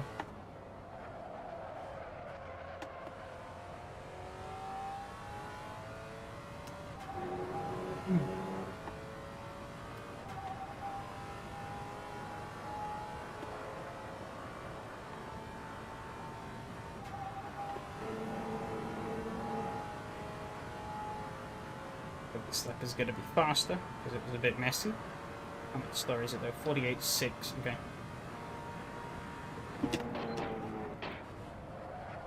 I've gone way wide here though. Not what I wanted.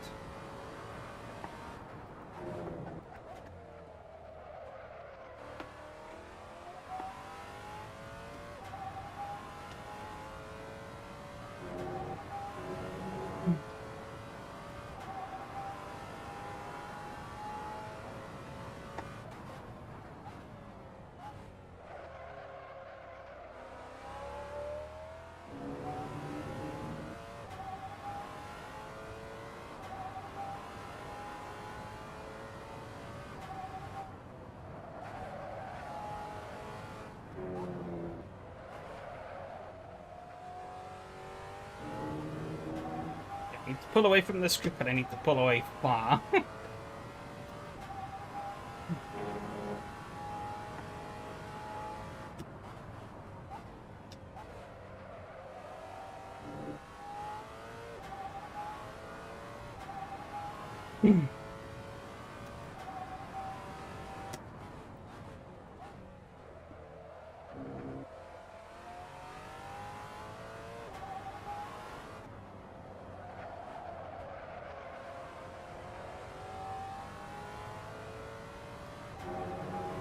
Yeah, those guys can take it a little bit easier, but I have to effectively run it like a qualifying run all the way through.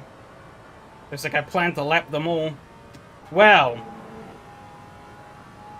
you'd think, but my bet. Oh, 47. Holy shit! Wasn't expecting that. My bet is that they're all not going to stop.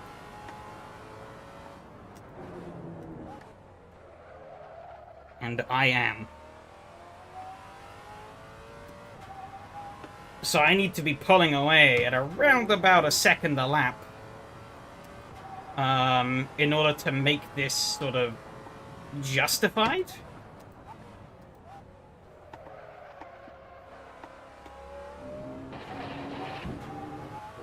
Big bottom out there, I got a bit wide on the exit. And I am pulling away. But am I pulling away by enough is the real question. That I'm not sure about.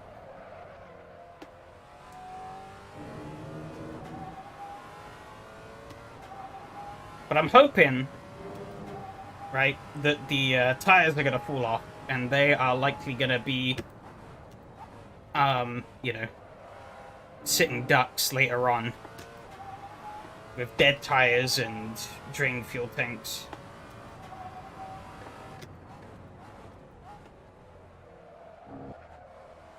that I'll be able to just sweep on by. That's my hope. What actually happens in reality, who knows? But I thought, you know what? I'm taking the gamble if nobody else.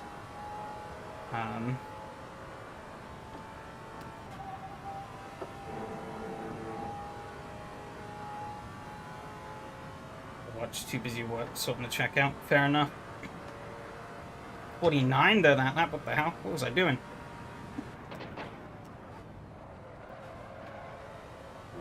Why did I drop off so much? Not good.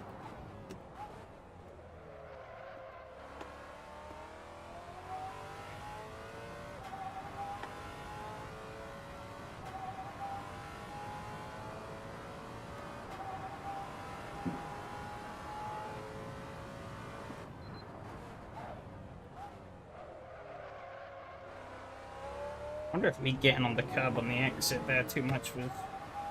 Really couldn't have been like a second and a half though, could it? Jeez, if so. Pretty crazy.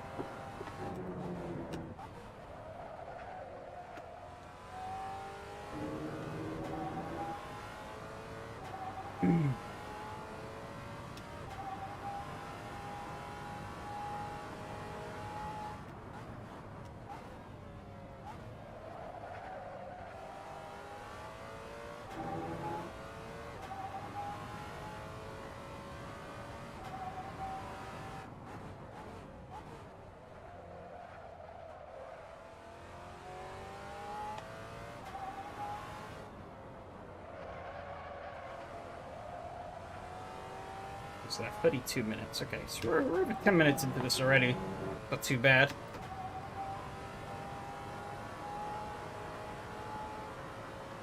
Gonna be doing 20 some odd laps, I think.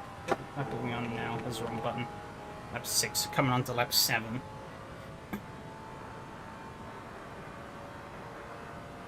48 sticks.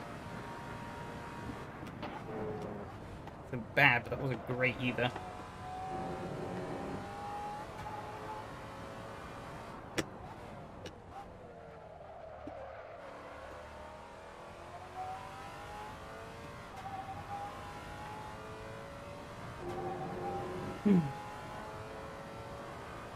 They are all in the 49.9s though, so maybe it's not as bad as I thought. But I'm rolling on the gamble that A, I could be faster without needing to save fuel, and B, that once I put the new tires on, I will also be faster. That's kind of my two goals. I need to be faster now without the need of saving fuel, and then I need to be faster later once I've got the fresh rubber and the tank of fuel. Admittedly, I didn't time how long the pit stop is, so I actually have no idea how long I'm going to be stationary for. So that could be that could be enough to doom me already. But we'll see. Fun experiment nonetheless.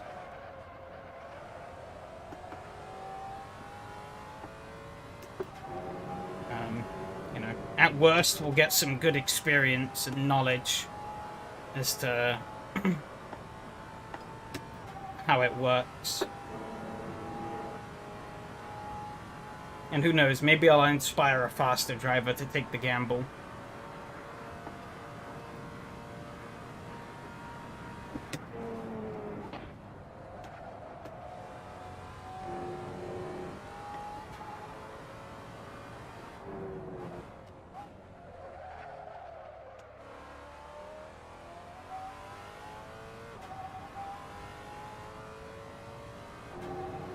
I didn't even look at the Ferrari pit crew. I hope not either.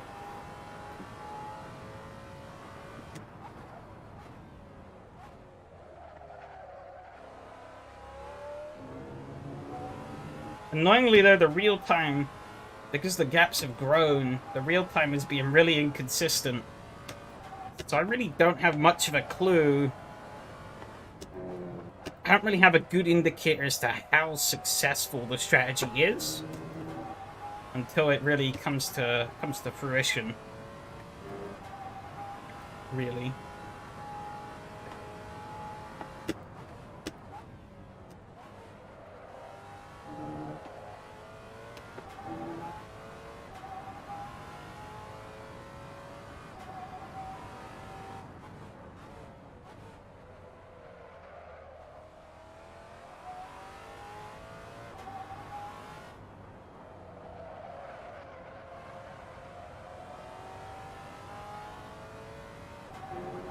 And who knows, maybe me setting the pace I am might encourage someone who is on a fuel-saving strategy to push a little bit harder than they maybe should, and then run out of fuel.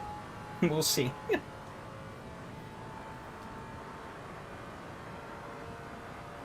The pace has dropped from...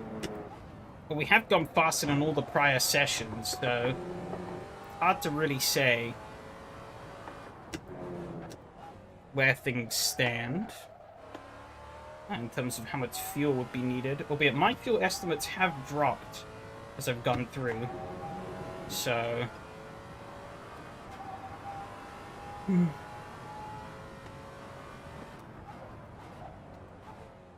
think the tires might be my bigger bank than the fuel. I don't know.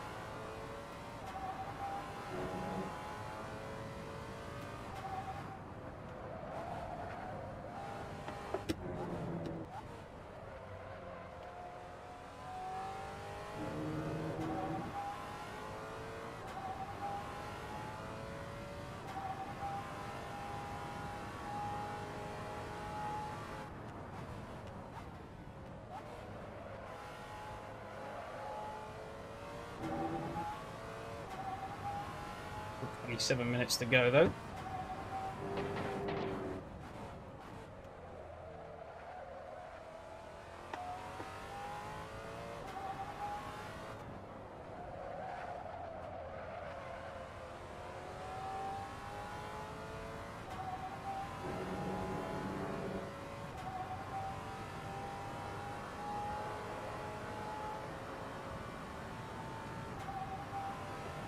Yeah, I do remember, going to that, he's only 6 seconds back. It's not good enough at the moment.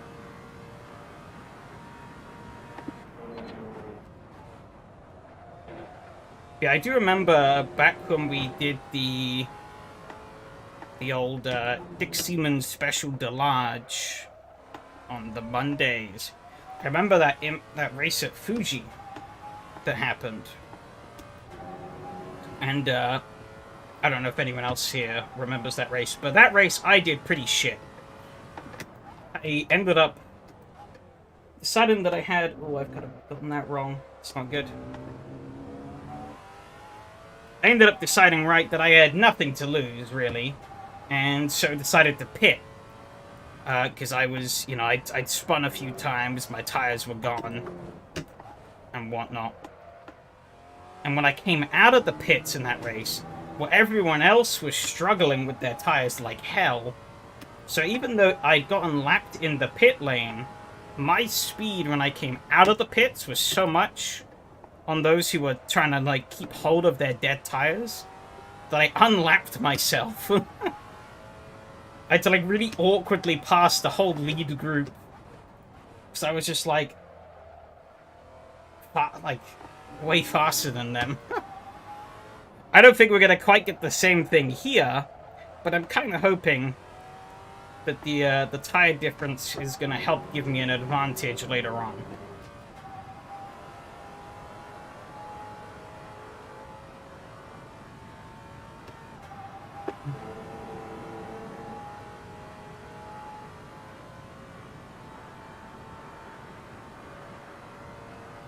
Yeah, 49-1, that was terrible.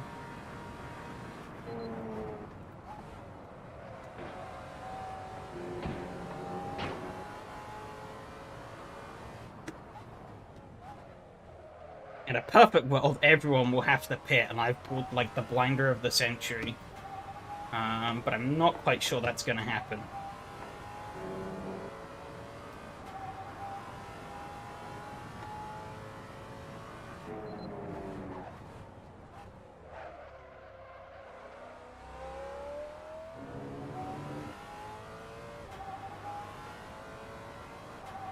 Right, to pits so to get the speeding penalty. We don't have to worry about that here.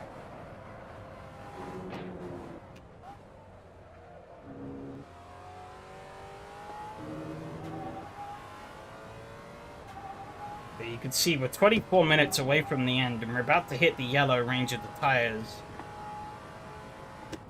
And I'm pretty certain by the end, on a single set, we'll be down in the reds. You ran a single set all the way through. So those tires are going to be spent come the end of this one.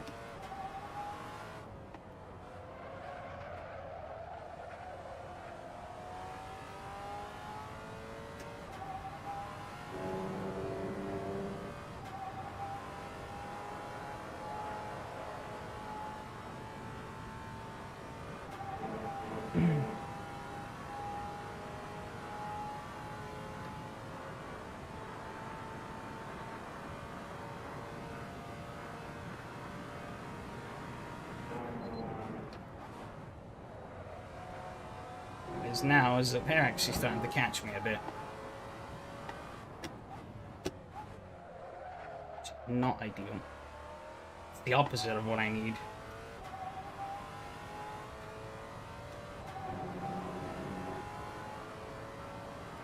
Yeah, my optimism in this strategy is steadily fading, but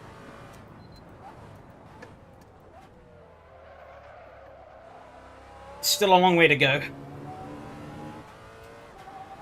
I'll take solace in, regardless of where we finish, at least knowing that I tried something different. Damn, Mattia and Mateo were fighting behind, though. Which is good. It's good for me. Them two waste time fighting, slowing each other up. And that means more time gained for me. Seems like Mattia has gotten the position, though.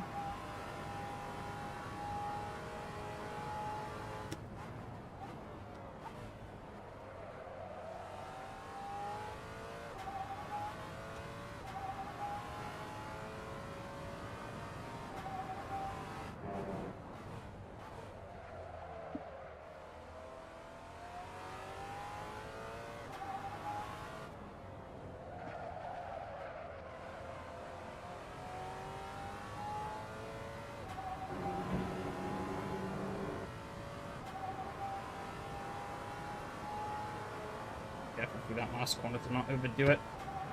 Cook the tires. Not quite sure when I'm going to jump to the pits.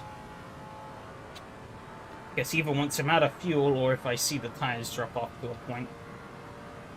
48.9 though, so still in this.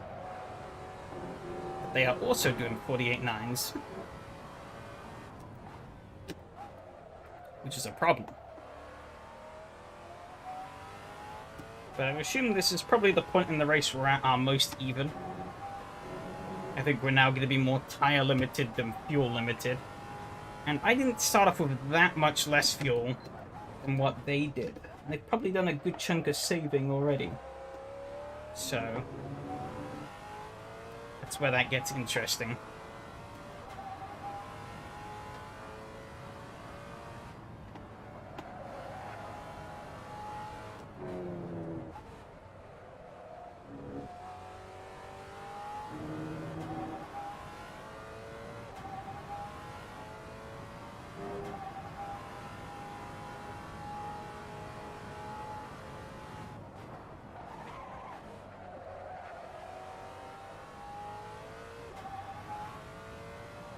Problem is that given that I took a bunch of fuel out to try and help me on this strategy, I can't just say now go and gamble and save a shitload of fuel to the end, because I physically don't have enough. Didn't start with enough.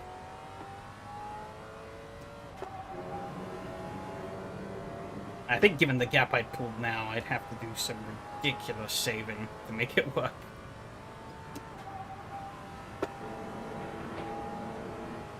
So we're in too deep.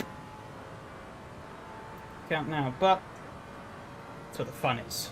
48.6, that's still good.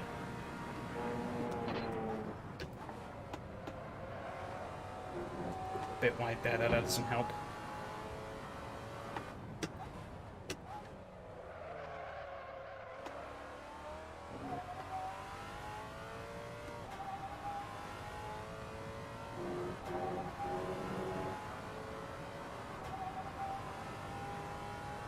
Bear might have pitted though, given he's way down. So I'll be at least 6th, I think. Given where he's showing on the tracker.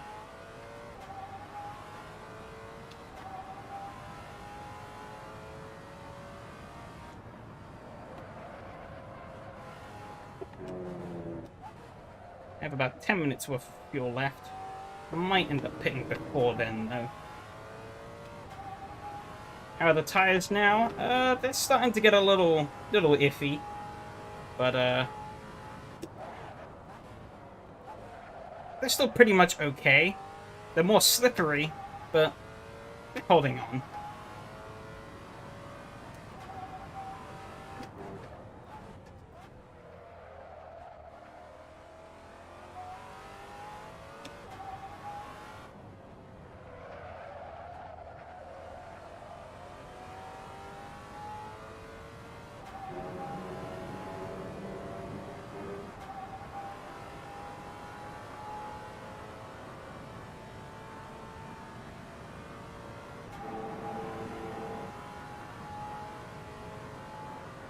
Probably wait till like the last 15 minutes and then jump. Yeah, basically, yeah, 2 laps pit. So yeah, he's actually running slightly faster laps than I am now. Which is a little concerning, but we can sort of shrug that off as long as I'm not losing too much time.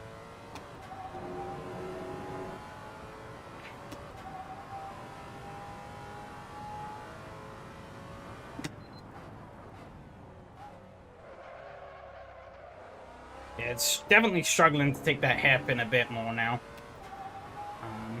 As you can see, it's creeping down into that red range. I don't know how bad it's going to get in that red range, but I think everyone else is going to be down in that come the end of the race, so... that'll be a very important thing to keep a track of. Or a very important thing to find out what the difference is between the tires that are good and tires that are like that.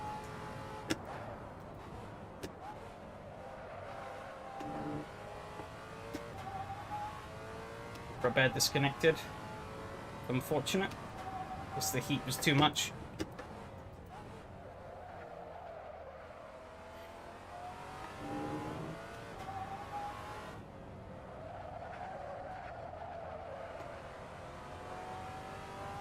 Aiming cars with tires yellow than bad already.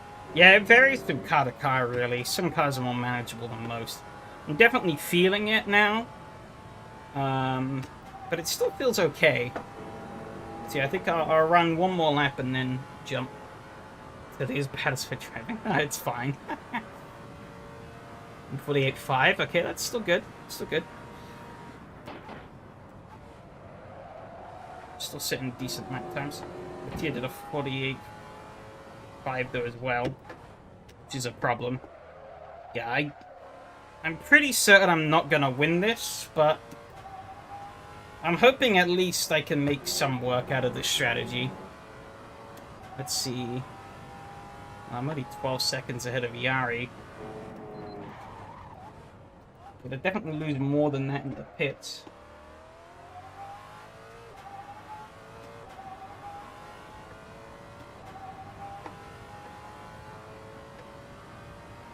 But we'll see. We'll see. As I said, I'm kind of hoping that the tire delta will give me that pace advantage. And there's still 15 minutes to go in this race, so a lot could happen.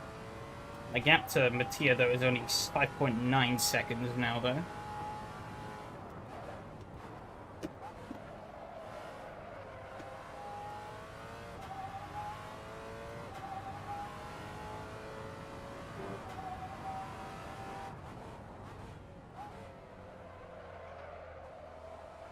Actually, now saying I only need 11.9 liters. I'm going to put in 14, though.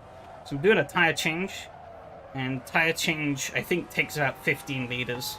So 14 should give me plenty enough to make it to the end, even with more aggressive pushing. Here goes, though.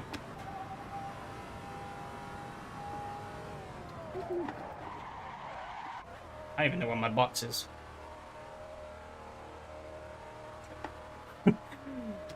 Alright, time for me to miss the pit box and make this worth completely nothing.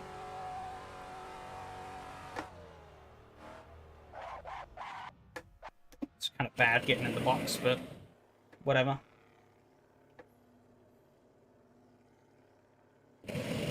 See, there goes in the fuel. There's the tires.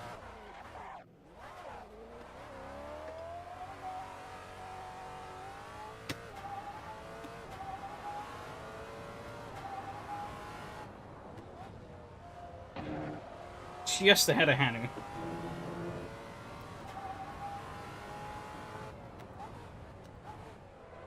Now I gotta push like crazy. So 4th place at least is on the cards, I'm pretty certain. Because Phil is only 1.3 seconds ahead, and I could drive like crazy now. These next 13 minutes.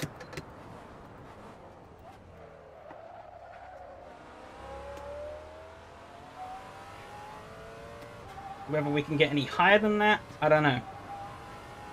Doubtful, but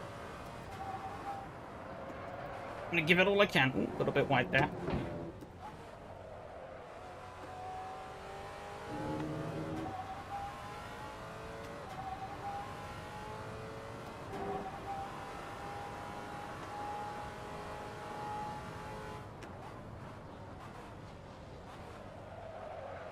So much more grip already, though.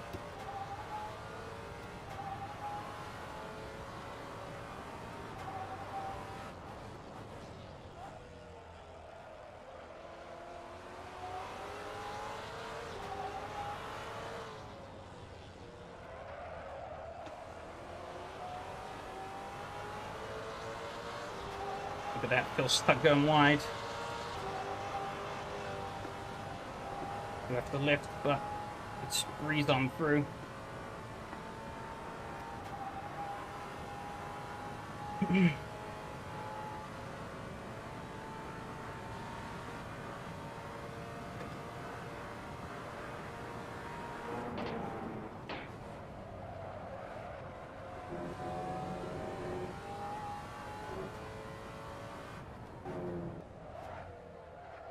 Can't really do anything. I think he did just kind of resign to his fate. He couldn't really challenge me.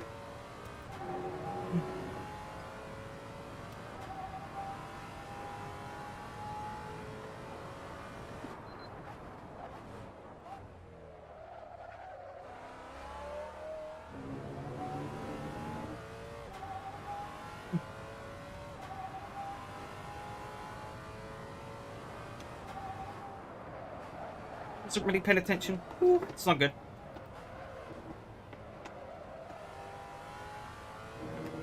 Whew, that was nearly very bad. Let my focus drift for just a second there.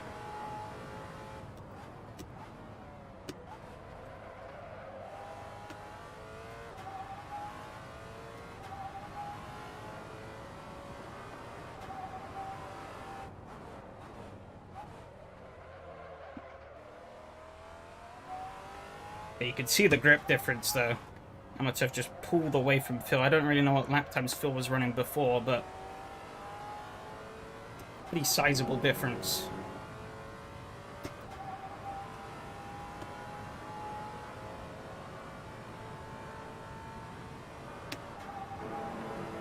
Mm. 10 minutes to go, though. How far back am I?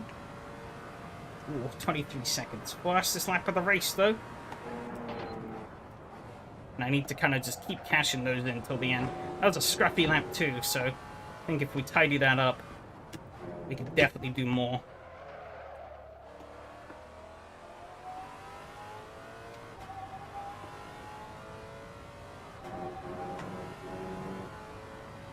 Will it be enough to bring down the gap that we need to get Yari?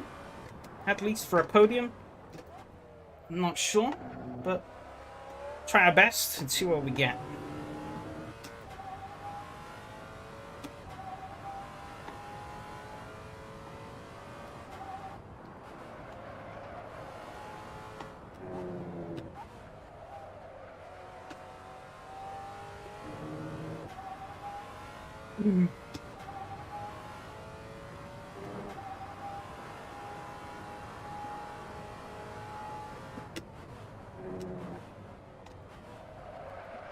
but I will.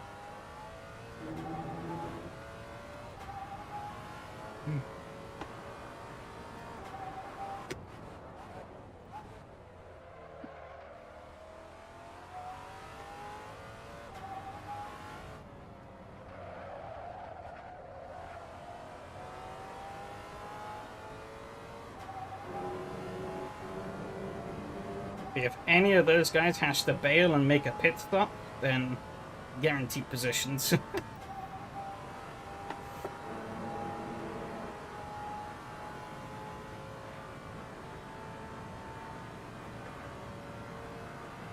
7899, that was actually slightly slower. Not ideal.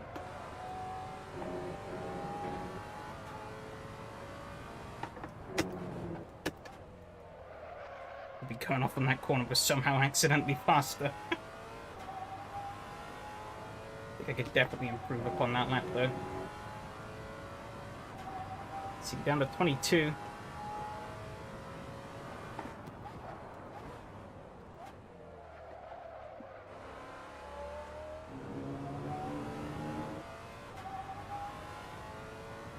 Seven minutes 30 left on the clock.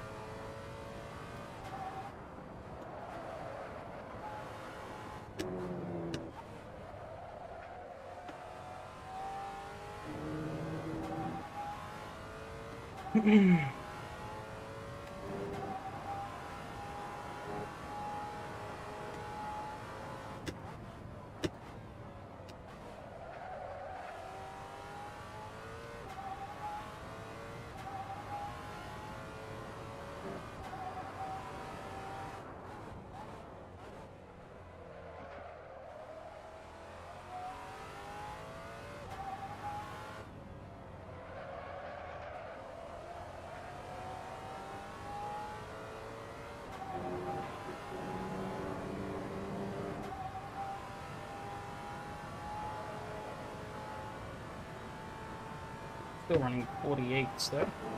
Pretty good. I doubt I'm going to catch him, but Yari has dropped back into the 50s. 47.7. Consistently lapping in the 47s, so ooh, that wasn't good.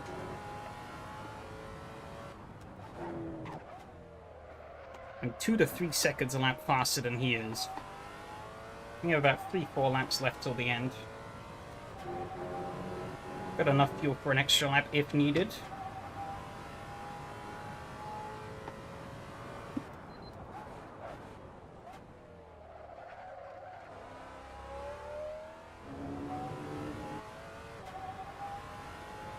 Well, that was a lag spike there. That wasn't good.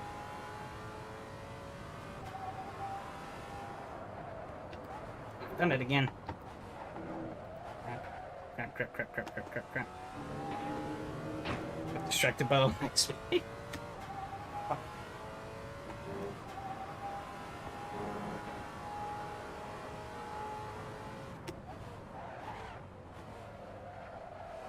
See Yari though, he's there.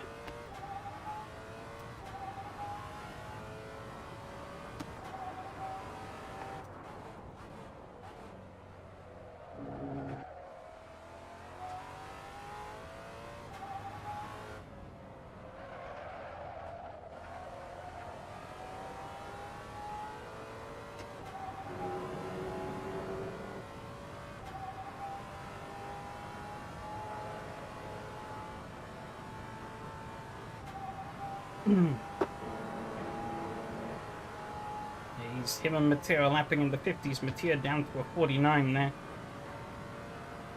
It was a 48.1 for me though.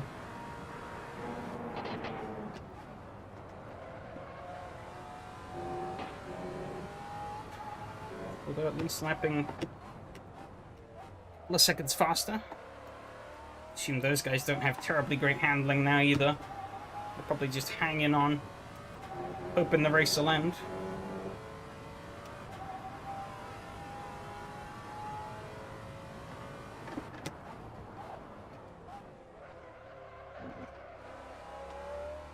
Annoyingly beginning to think the timer might run out before we can catch Yari, but we'll see. All I can really do now is just keep pushing.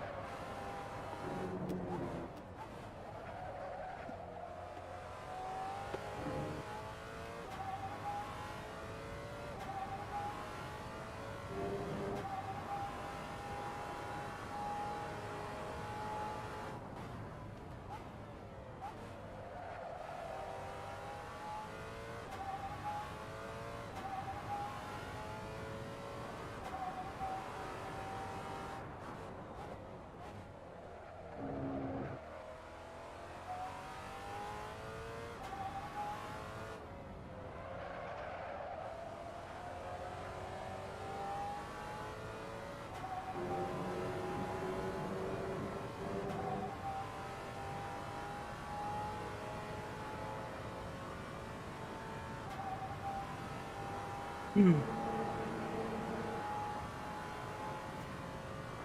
a couple more laps to go.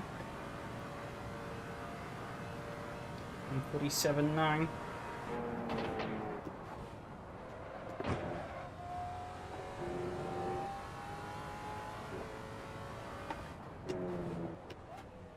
I just have enough. We'll see.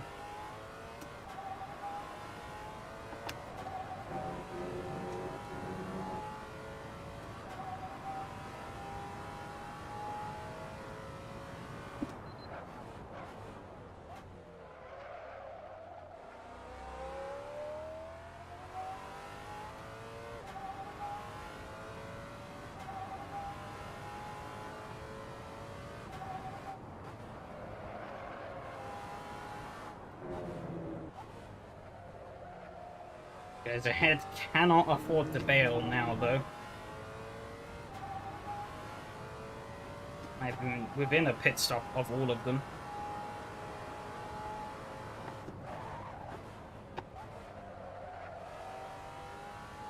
There's not too far down the road. He might have made a mistake. I'm not sure.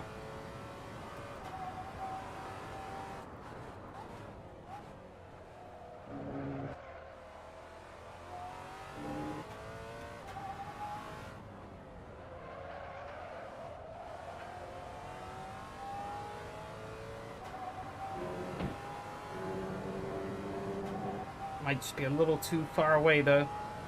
One more lap after this one.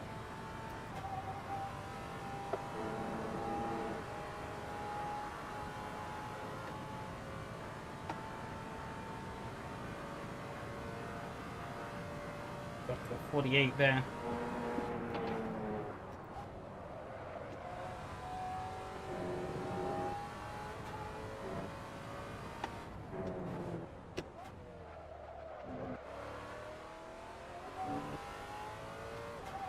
That it wasn't really ideal. Put the slide out of there, that also wasn't ideal. Think you Ferrari'd it, probably. But we're trying. Matteo seems like he's struggling a lot.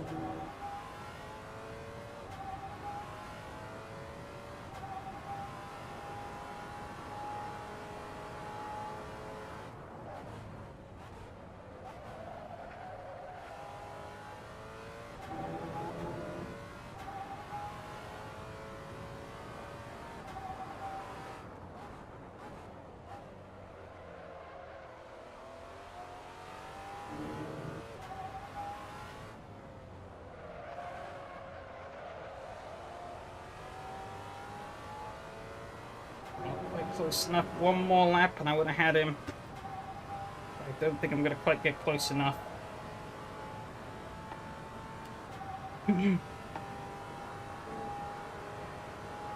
Ah well. It was worth a shot. I think had I have driven better on both stints, definitely could have got it.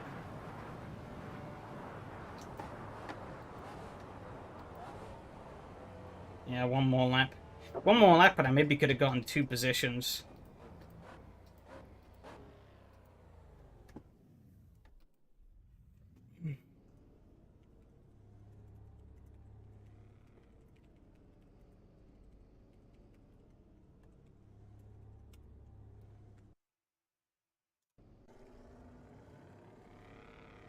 Whew.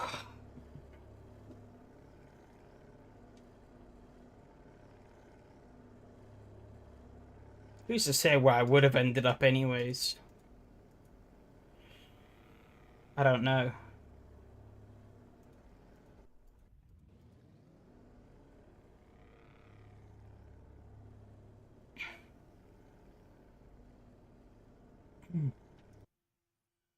Whew, that was good fun, though. That was good fun.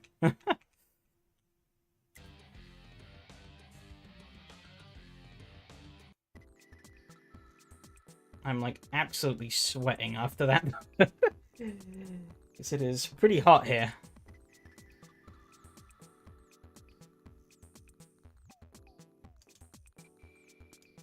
The temperature is pretty nice all day, and it just started rising right as I wanted to start streaming.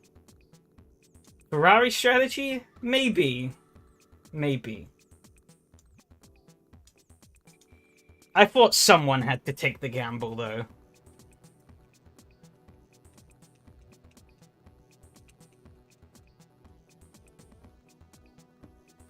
A couple more laps and that would have paid off.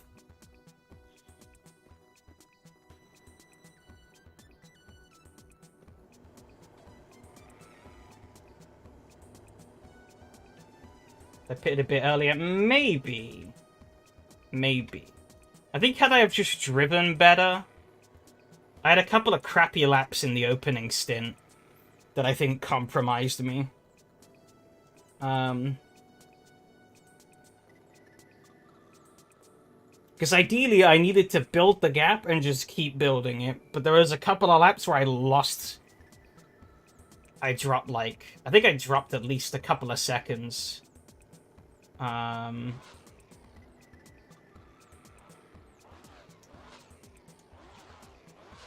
Just by, like, driving shit in that opening stint.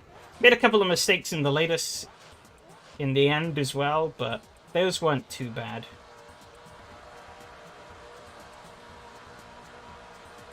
Yeah, just had to save my tires if the gap was increasing too quickly, yeah.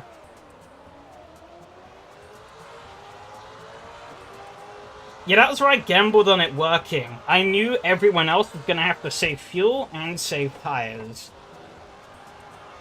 And so by running this strategy, if I could take the lead and run away, there was a chance it could work.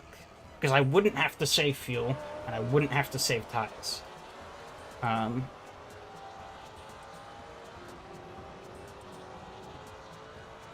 think, in general, I think I actually pit at the right time.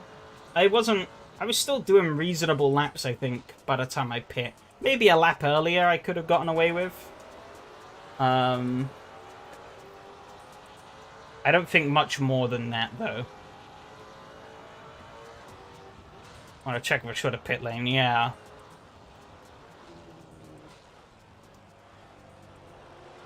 But this was the first round, so I thought, fuck it. I had to experiment.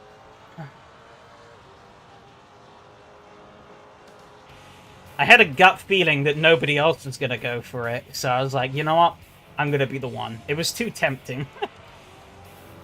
It was too tempting.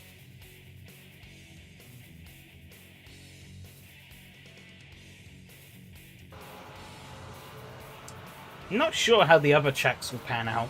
I know the finale is Le Mans, so we will have to pit there. That's just like... There is not enough... Unless you want to traipse around in, like, sit gear for the whole lap, I don't think you're saving enough fuel to make it. Given how long the laps are there. But I thought that'd be a funny little twist at the end.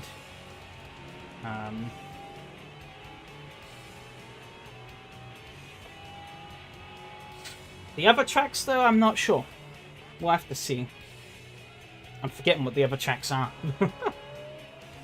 And I just picked a bunch of random shit across Europe.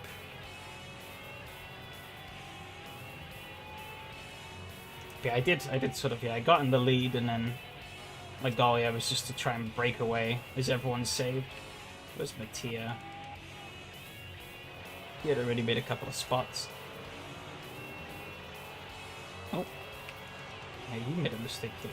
I wasn't sure if Yari was maybe... Oh yeah, just the sand there. Brutal. I don't know if Yari was maybe trying initially. I guess not, because he made it on to the end.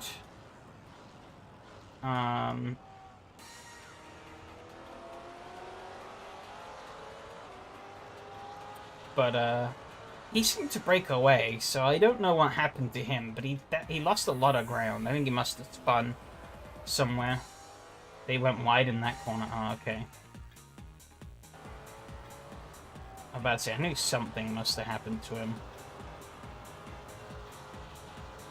But I kind of bolted by that point. Yeah, I think if someone like... Oh, shit. I jumped too far forward. I do generally think, though, if I'd optimized my driving more, I think I definitely could have gotten that podium.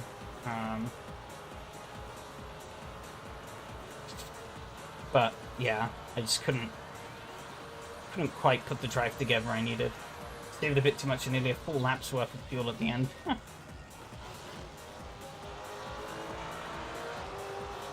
And I guess at the end that didn't matter much because your tires were probably gone.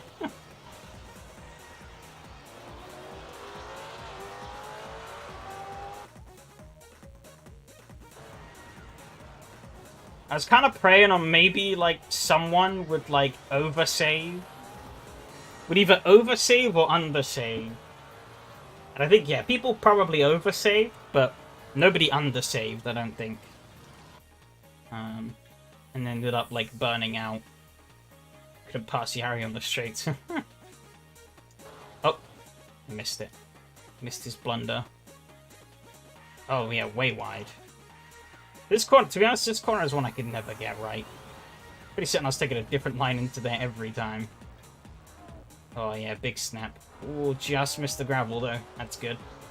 Otherwise, that would have been pretty much death.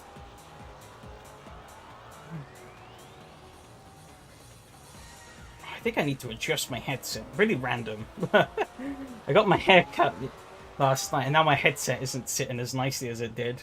It's starting to hurt my head a bit more. I need to adjust it a bit. But, yeah. He got wide there. Decent recovery. But I did sabotage his, a nice little lead going. My wheel looks burning hot after that. Oh, I guess you were maybe... I think your rear wing was at 4. Mine was at 5. I think. Were we running the same gearing? Okay, we were running the same gearing. Good. Kind of work that out.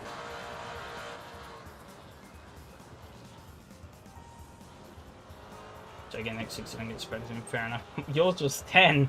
Oh, well, no wonder. No wonder. No wonder you couldn't get past on the straights. Fucking parachute on the back of that thing.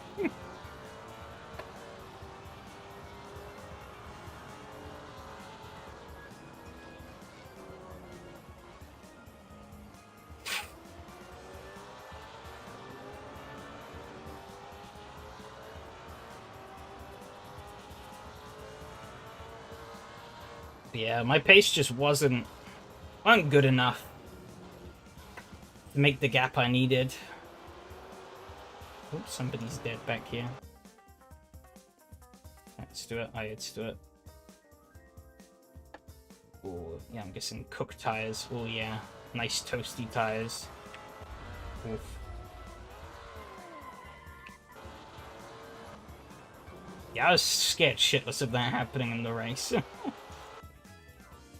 You heat those tires and you have to lose so much time to get them back down again.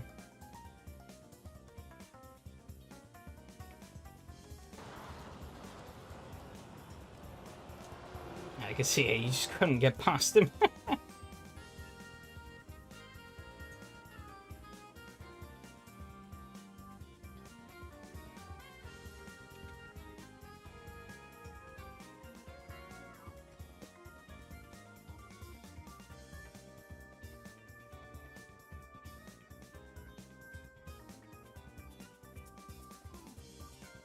Oh, that's a big snap.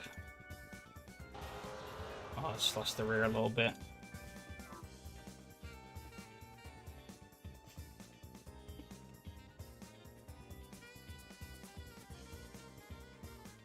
Ooh, eyeing him up.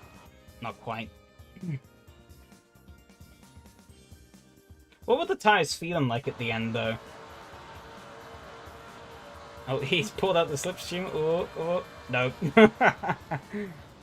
The parachute strikes.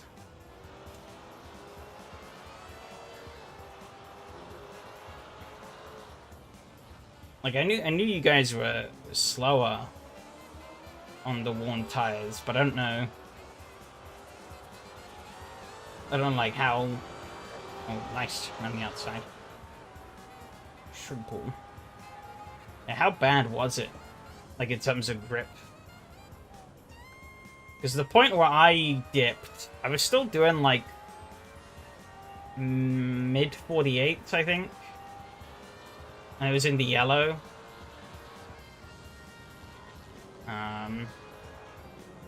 But it didn't feel bad. It felt a little bit more slippery. It felt a little less grippy, but it wasn't, like, bad.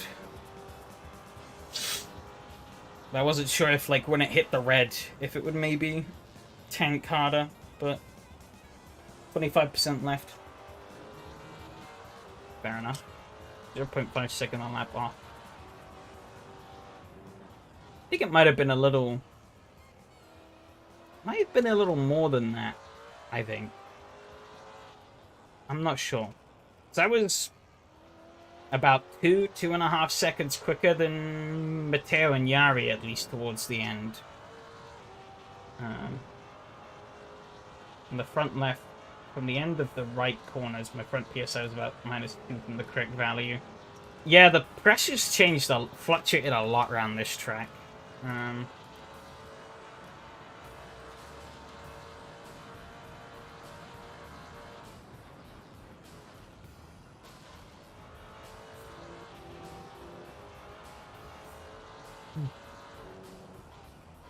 Jump forward a little bit, though. Actually, have we lost Robert yet? Here's what happened to him. Oh, he spun.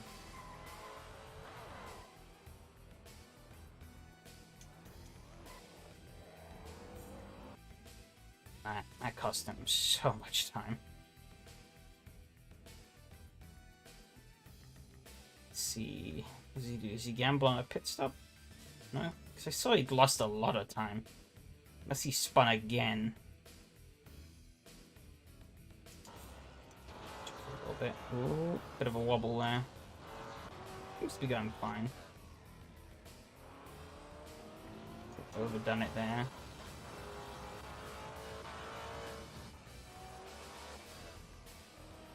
It seems like he was fine, he was just struggling, I guess. Losing time. Oh. Going really slow there. Did he run out of fuel?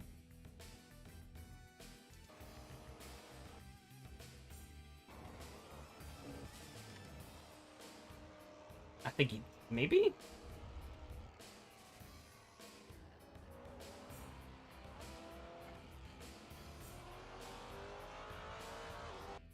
No idea. Guess he just gave up because it was too hot. Probably.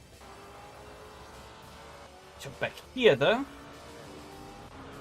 Not sure if he maybe had an incident or something, but I guess not. You caught up to Matteo.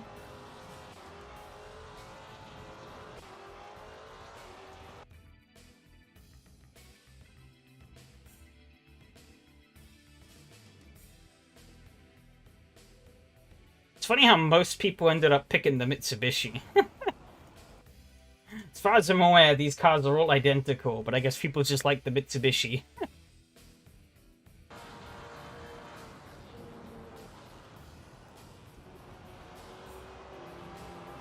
I think we had 4. And then it was like 3 Fords and then 1 Toyota.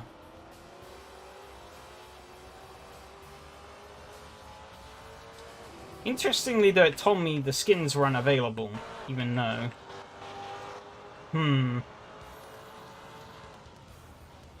Thanks, Skin Up. Very reliable, or you went deep.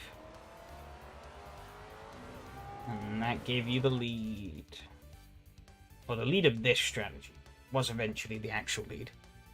Yours is on Discord, okay. I'm guessing you posted up between the races. No? Am I blind? Oh, I'm guessing you posted it yesterday. Right. Right.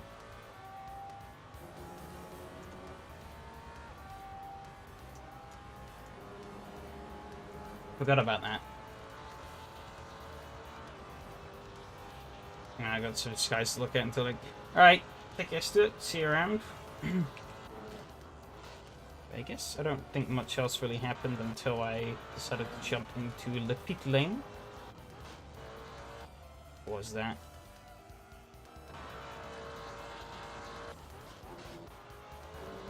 Here we go. Yeah. Jump into the pits. I was a bit hesitant getting in my box. Probably cost me a little bit. Okay, according to that, I missed the box entirely. I didn't. Because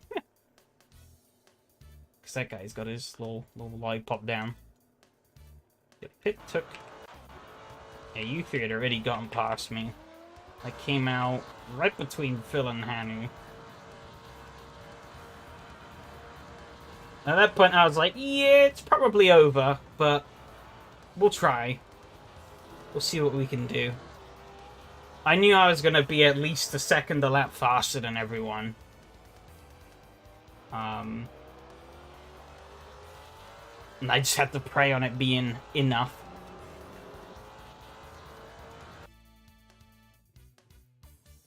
It took a little bit to sort of warm up, get used to having... Get the tires up, get used to having more grip.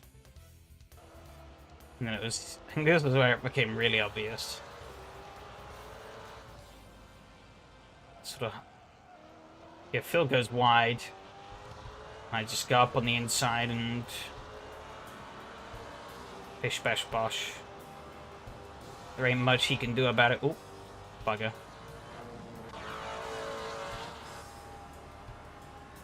Tries to slipstream, but he eventually just gives up. So, settle back into the racing line and pulled away.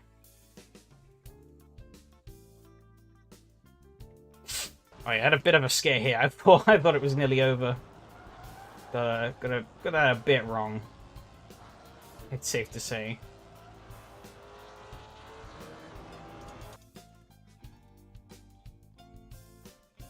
And anything really happened up front. It seemed like Matteo was struggling quite a bit towards the end. Because him and Yari closed up. I was sort of just chipping away. Lap after lap.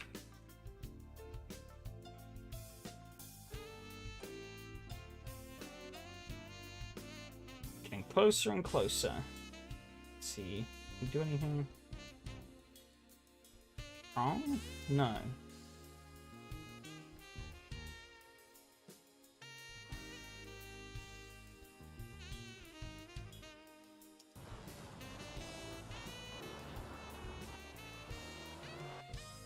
Okay. Seemed like Yari was like right on him at the end. Okay, you can see I was getting pretty close. I was like, ooh. This might just be on. But on the final lap, close up even more. But it just wasn't quite enough.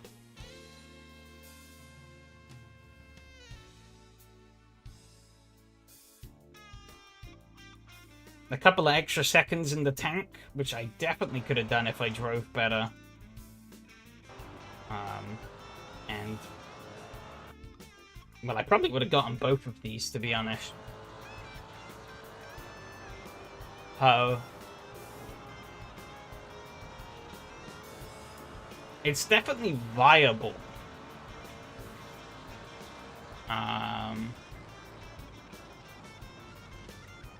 If you've got the speed and the track will eat through the tires, and need some fuel saving, which I think most of them probably will, then it can maybe be viable. But yeah, I think it needs a shorter pit lane and a better driver to be able to win. But it does beg the question as to where I would have finished had I not have taken that strategy. Would I have still finished 4th? Who knows? I guess that's the tricky thing. But I can only really compare myself to everyone else. Because we don't have any other information.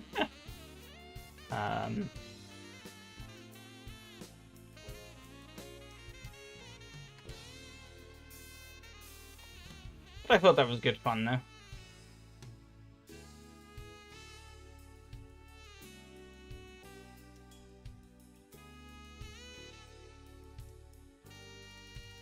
Be first or second? I'm not sure if... I don't think I would have won. I think at the very least you would have beaten me. I'm pretty certain. Once, like, sort of at the midpoint, you were catching me anyways.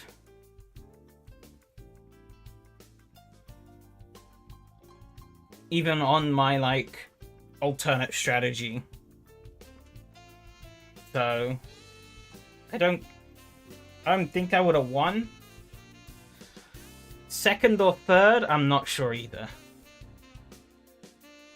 Probably would have been close. But it's a toss-up, really, I think.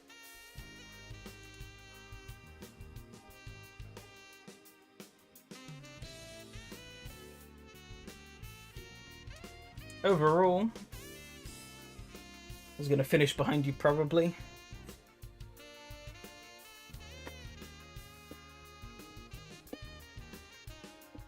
Maybe. But I guess, yeah, that is the problem, is we don't know.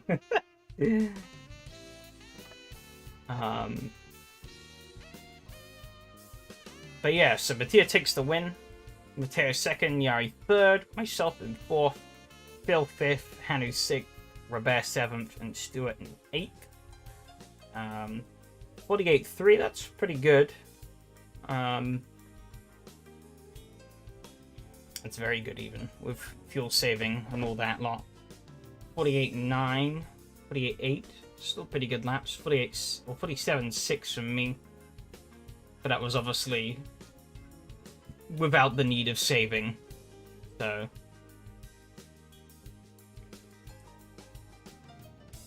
sort of a little skewed there. 49-8 for Phil, 49-5 for Hanu, 49-4 for Robert as well.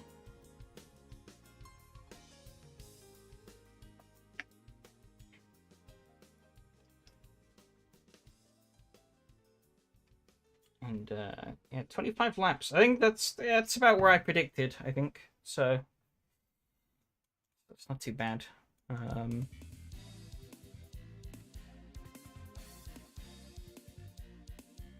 Yeah, of course, a bit of a jumble. It was a bit stagnant between the top 3 and the back half. Of course, top 3 on the fuel save strategy. Obviously, you'll jump to place when I pitted, but other than that, it kind of stayed the same. Yeah, Mattia obviously climbed up back to front.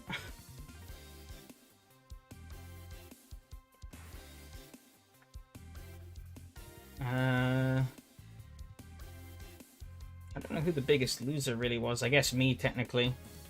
But it's impossible to say. Because I did drop 4 places, but where I would have actually have finished, who knows. Yari dropped 1 place. Matteo technically dropped 1 place. Phil dropped 1 place. Yeah, everyone largely kind of stayed where they were.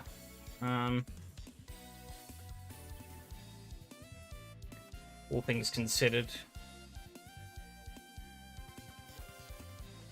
Yeah, I think that was good fun. It was pretty successful testing of the or sort of trial run, I guess, of a longer race. And I think these cars do kind of work for it. But I was thinking, yeah, I didn't want to force a pit stop so that we could get these sort of, hopefully maybe get some more diverging strategies throughout the season. Who knows? Maybe I'll keep trying it till it works. Where are we next week? Monday they're at Bikanirki. Hopefully I'll be able to be there for Monday. I missed this week because I was busy with other things. But the GD4s will be at Brands Hatch Indy. And for another 15-minute sprint. And then we will be at Tor Poznan, which will be interesting. Again, for another 45-minute showdown.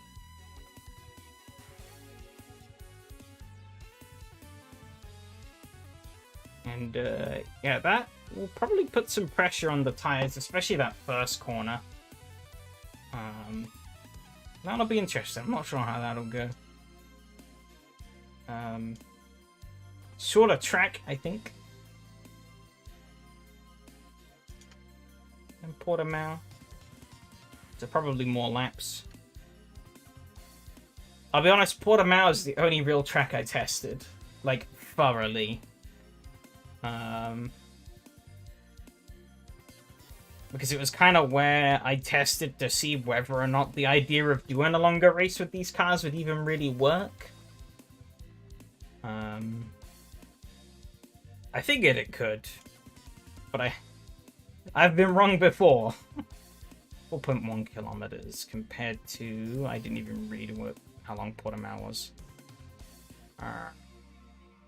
Algarve. Portimao. 4.1 to 4.6. Actually, not that much difference.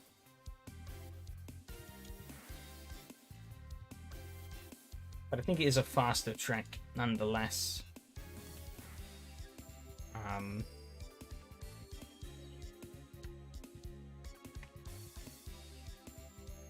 It will be interesting. The remainder of the series for that, though, is Poznan, then Moss, then Red Bull Ring, Assen, and Le Mans. So I kind of wanted to do, like, European tracks. And so that's what we ended up with.